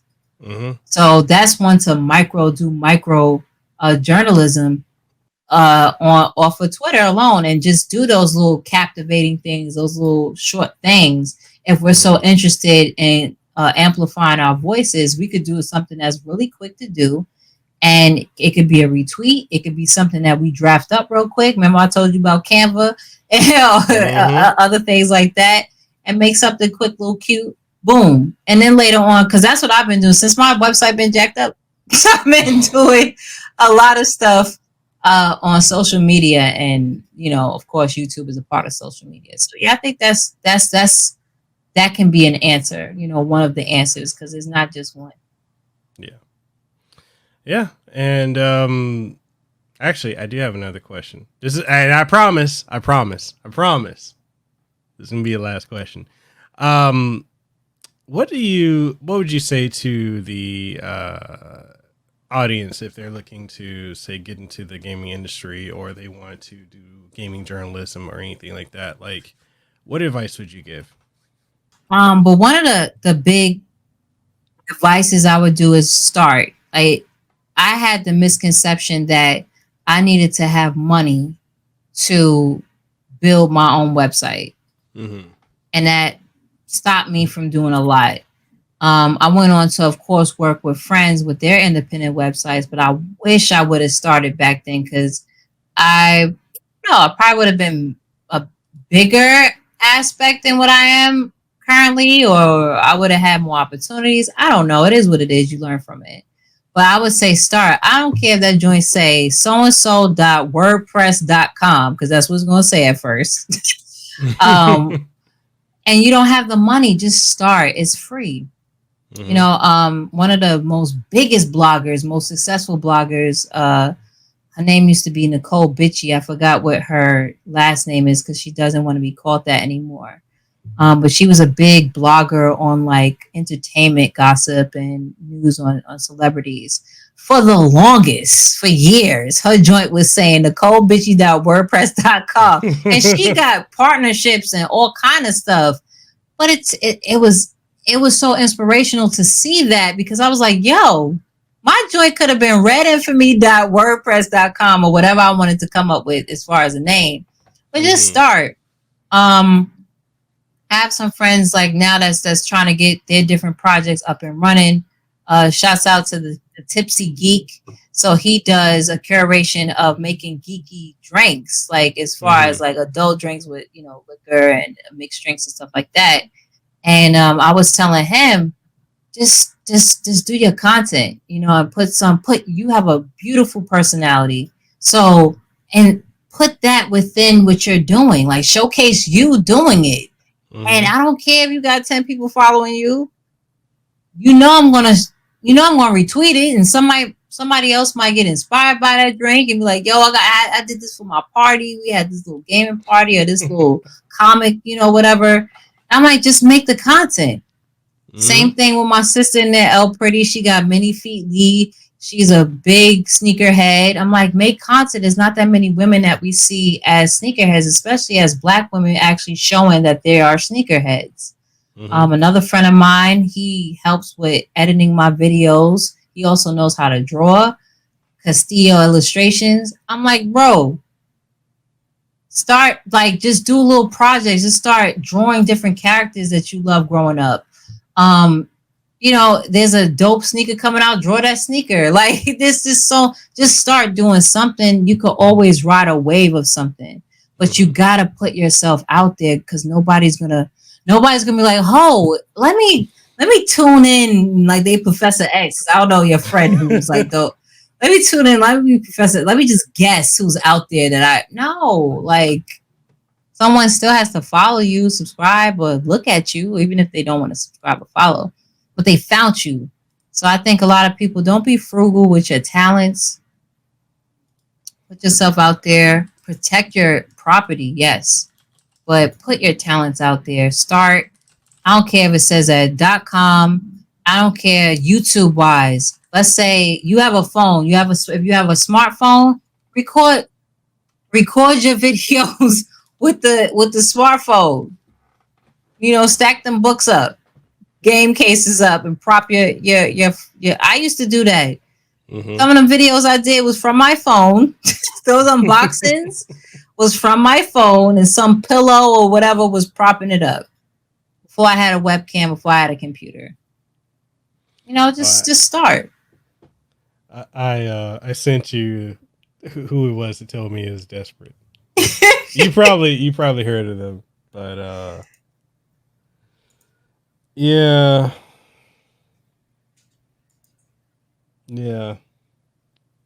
Oh no. Oh man, I heard about that one. Wow. But yeah, just definitely start. You know, if you're a journalist, you want to interview people, or I had somebody that reached out to me and they said, hey, and this was done to me too. And I learned from that. They was like, hey, I would like to interview you. And I was like, okay, cool. But they had no content up. So I couldn't really measure what their motive was, because I have to be careful. I didn't know what their motive was, and I didn't know what their intent was, because I didn't see any content up. And I ran into the same situation as me being a professional. I wanted to reach out. I didn't have my website up and running yet, but I had so much other things to show that, you know, I am a professional in this. I have a streamline of work that I've done that's published, from videos to interviews, from written content. And I was like, hey, I would love to have you as my first interview for my website. I wanted to book that before the website was done. Mm-hmm. And the person was like, he was like, I know who you are. I love what you do, but get your website up first, then we could talk. You know what I'm saying? It's like, because it's like you're putting something in front of something before something was like a foundation that was put in place. So I always tell people to make sure that you have something in place already. You don't have to write a freaking book on your website. It could be very micro content. I'm even learning that for myself. If you're doing YouTube, make 5-minute videos on something. Like, it could be on anything, and you can have the camera in front of you if you have the means and it's blessed and have a computer. Download OBS, Streamlabs, or whatever. It's for free. You could even record yourself. You have platforms like this, like StreamYard, and all kind of things like Twitch and all these other things that can help you. That's for free now. Before, what? They didn't have, like, growing up, and didn't have a smartphone. So you have so many different. Just start. I always say start. If you want to reach out to people, introduce yourself, say hi. Don't make it awkward. This is a tip. This is a networking tip on the internet. Whomever you want to get in touch with, if you don't have things already established and you want to follow them, follow their social media networks first. See what they're interested in. See what you may have in common with this person. See what they're up to. And make that as like a breaking the ice thing. Because you don't want to be in someone's inbox talking about, yeah, I want to connect. Let's do some things or whatever. And it's like, well, what is the things you want to do? Like, it's so much. I don't like up in the air, like, first impressions with people. Like, if you just want to say, hey, even on LinkedIn, like, hey, I would love to connect with you further. These are the things that I'm working on. What are some of your endeavors that you're working on as well? And how can we work together? You know, like, or if someone, you follow their social media networks, you see what they're doing. Like, okay, cool. Let's say you want to get into game reviews. You really want to review games. Review the games you already have first. Review stuff you already have. Even if it's old, you can make anything old new news. You can make it new news, even if it's old. So start with that and then reach out to publicists. Yeah. So yeah, there's so many different, like, little tips and tricks. Don't make things awkward. Like, introduce yourself if you want to talk to somebody. Even like if you want to reach out to me, my DMs is open. Like, I forget a lot of times it's open. Make it awkward. Like, introduce yourself. Yeah, I seen you on such and such. I seen you on a Kasanova podcast with Mekel. I'm really interested in getting in the gaming industry. You know, this is what I've been doing this so far. So then I get a some type of aspect on what angle you want to do in the gaming industry. Because I don't know. You have some people, they flat out don't know. So I'm like, okay, maybe you should do these things first to see what you're actually interested in or what you have a strong point in. But yeah, like, those are the things I would say as far as getting in the gaming industry. It's so easy right now to create your own opportunity. And start with what you have first. There's nothing wrong with starting with what you have first. Then make plans on how you want to start building. Like I said, my whole rig right now did not come in one time. You know, it was pieces to the puzzle, pieces, and saving up. So, you know, don't overthink. Start with what you have. What you have is fine, and make the best of it. Right. And I lied. I actually got one final question for you. Did you have fun today? I had a great time. This has been remarkable. Thank you so much for having me on your platform, speaking to your audience. It's great speaking to you and collaborate with you. I love your content. I love your passion for video games. And like I said, I love your reviews. It goes, y'all check out his reviews. Yo, it's straight to the point. Like, it gives some background to it. And this is what I would say about the industry too. Because I just think that this needs to be like a standard in the industry. Whoever's reviewing a game, I want to see you play that game. A lot of times you don't get to see the reviewer play the game. So I love that you do take time out. You stream the games that you play. that you're reviewing, that you talk about, and you care about your audience. So thank you so much for letting me be a part of that and being on your platform. Well, I appreciate you coming on the show, and because okay, for the audience who may not know, we have a 6-hour time difference. So when we were scheduling this, I think we started talking today before we went live, and I need to do all the other stuff. I think it was like 5 something my time, and it was it like 11 or 12 your time? I think it was. So it's like we and that's one of the things too. If you guys want to get into interviewing people, you got to be able to work with different time schedules. Word. I had somebody from Poland the other day. Right? It's like a whole for you it's like a whole day. Is it a day and a half or a day? Yeah. Difference. Whole day. It's like, man, I'm talking to you in the future and I'm in the past. But yeah, it's definitely something. There's more than enough room in the industry for all of us. If you have the opportunity to pay it forward and help other people, do so. If just understand, if you get stabbed in the back, you ain't the first one to do it, but it won't be the end of you. Trust me, I got my whole back. I got stitches across, but we good. We still, we still good. And it's just have fun with it. Just have fun with making content, because if you're not having fun, why are you doing it? I've seen some content creators that I'm like, do you even enjoy gaming? Right? So, with that being said, Red, is an honor having you on the show. We definitely got to do this again. I got to have you. Of course, we got to game it up. We got to play something. For real, though. For real. All of that. For real, though. And thank you for sharing your wisdom here on the show and with the audience here. It's these are conversations I really love having. And again, tell people where they can find you on social media. Plug everything you're working on. Don't leave nothing out. Sure. It's a lot. I'm about to sound like Hip Hop Gamer with his intro. Love you. He didn't hear me. But excuse me. REDinFamy across the board.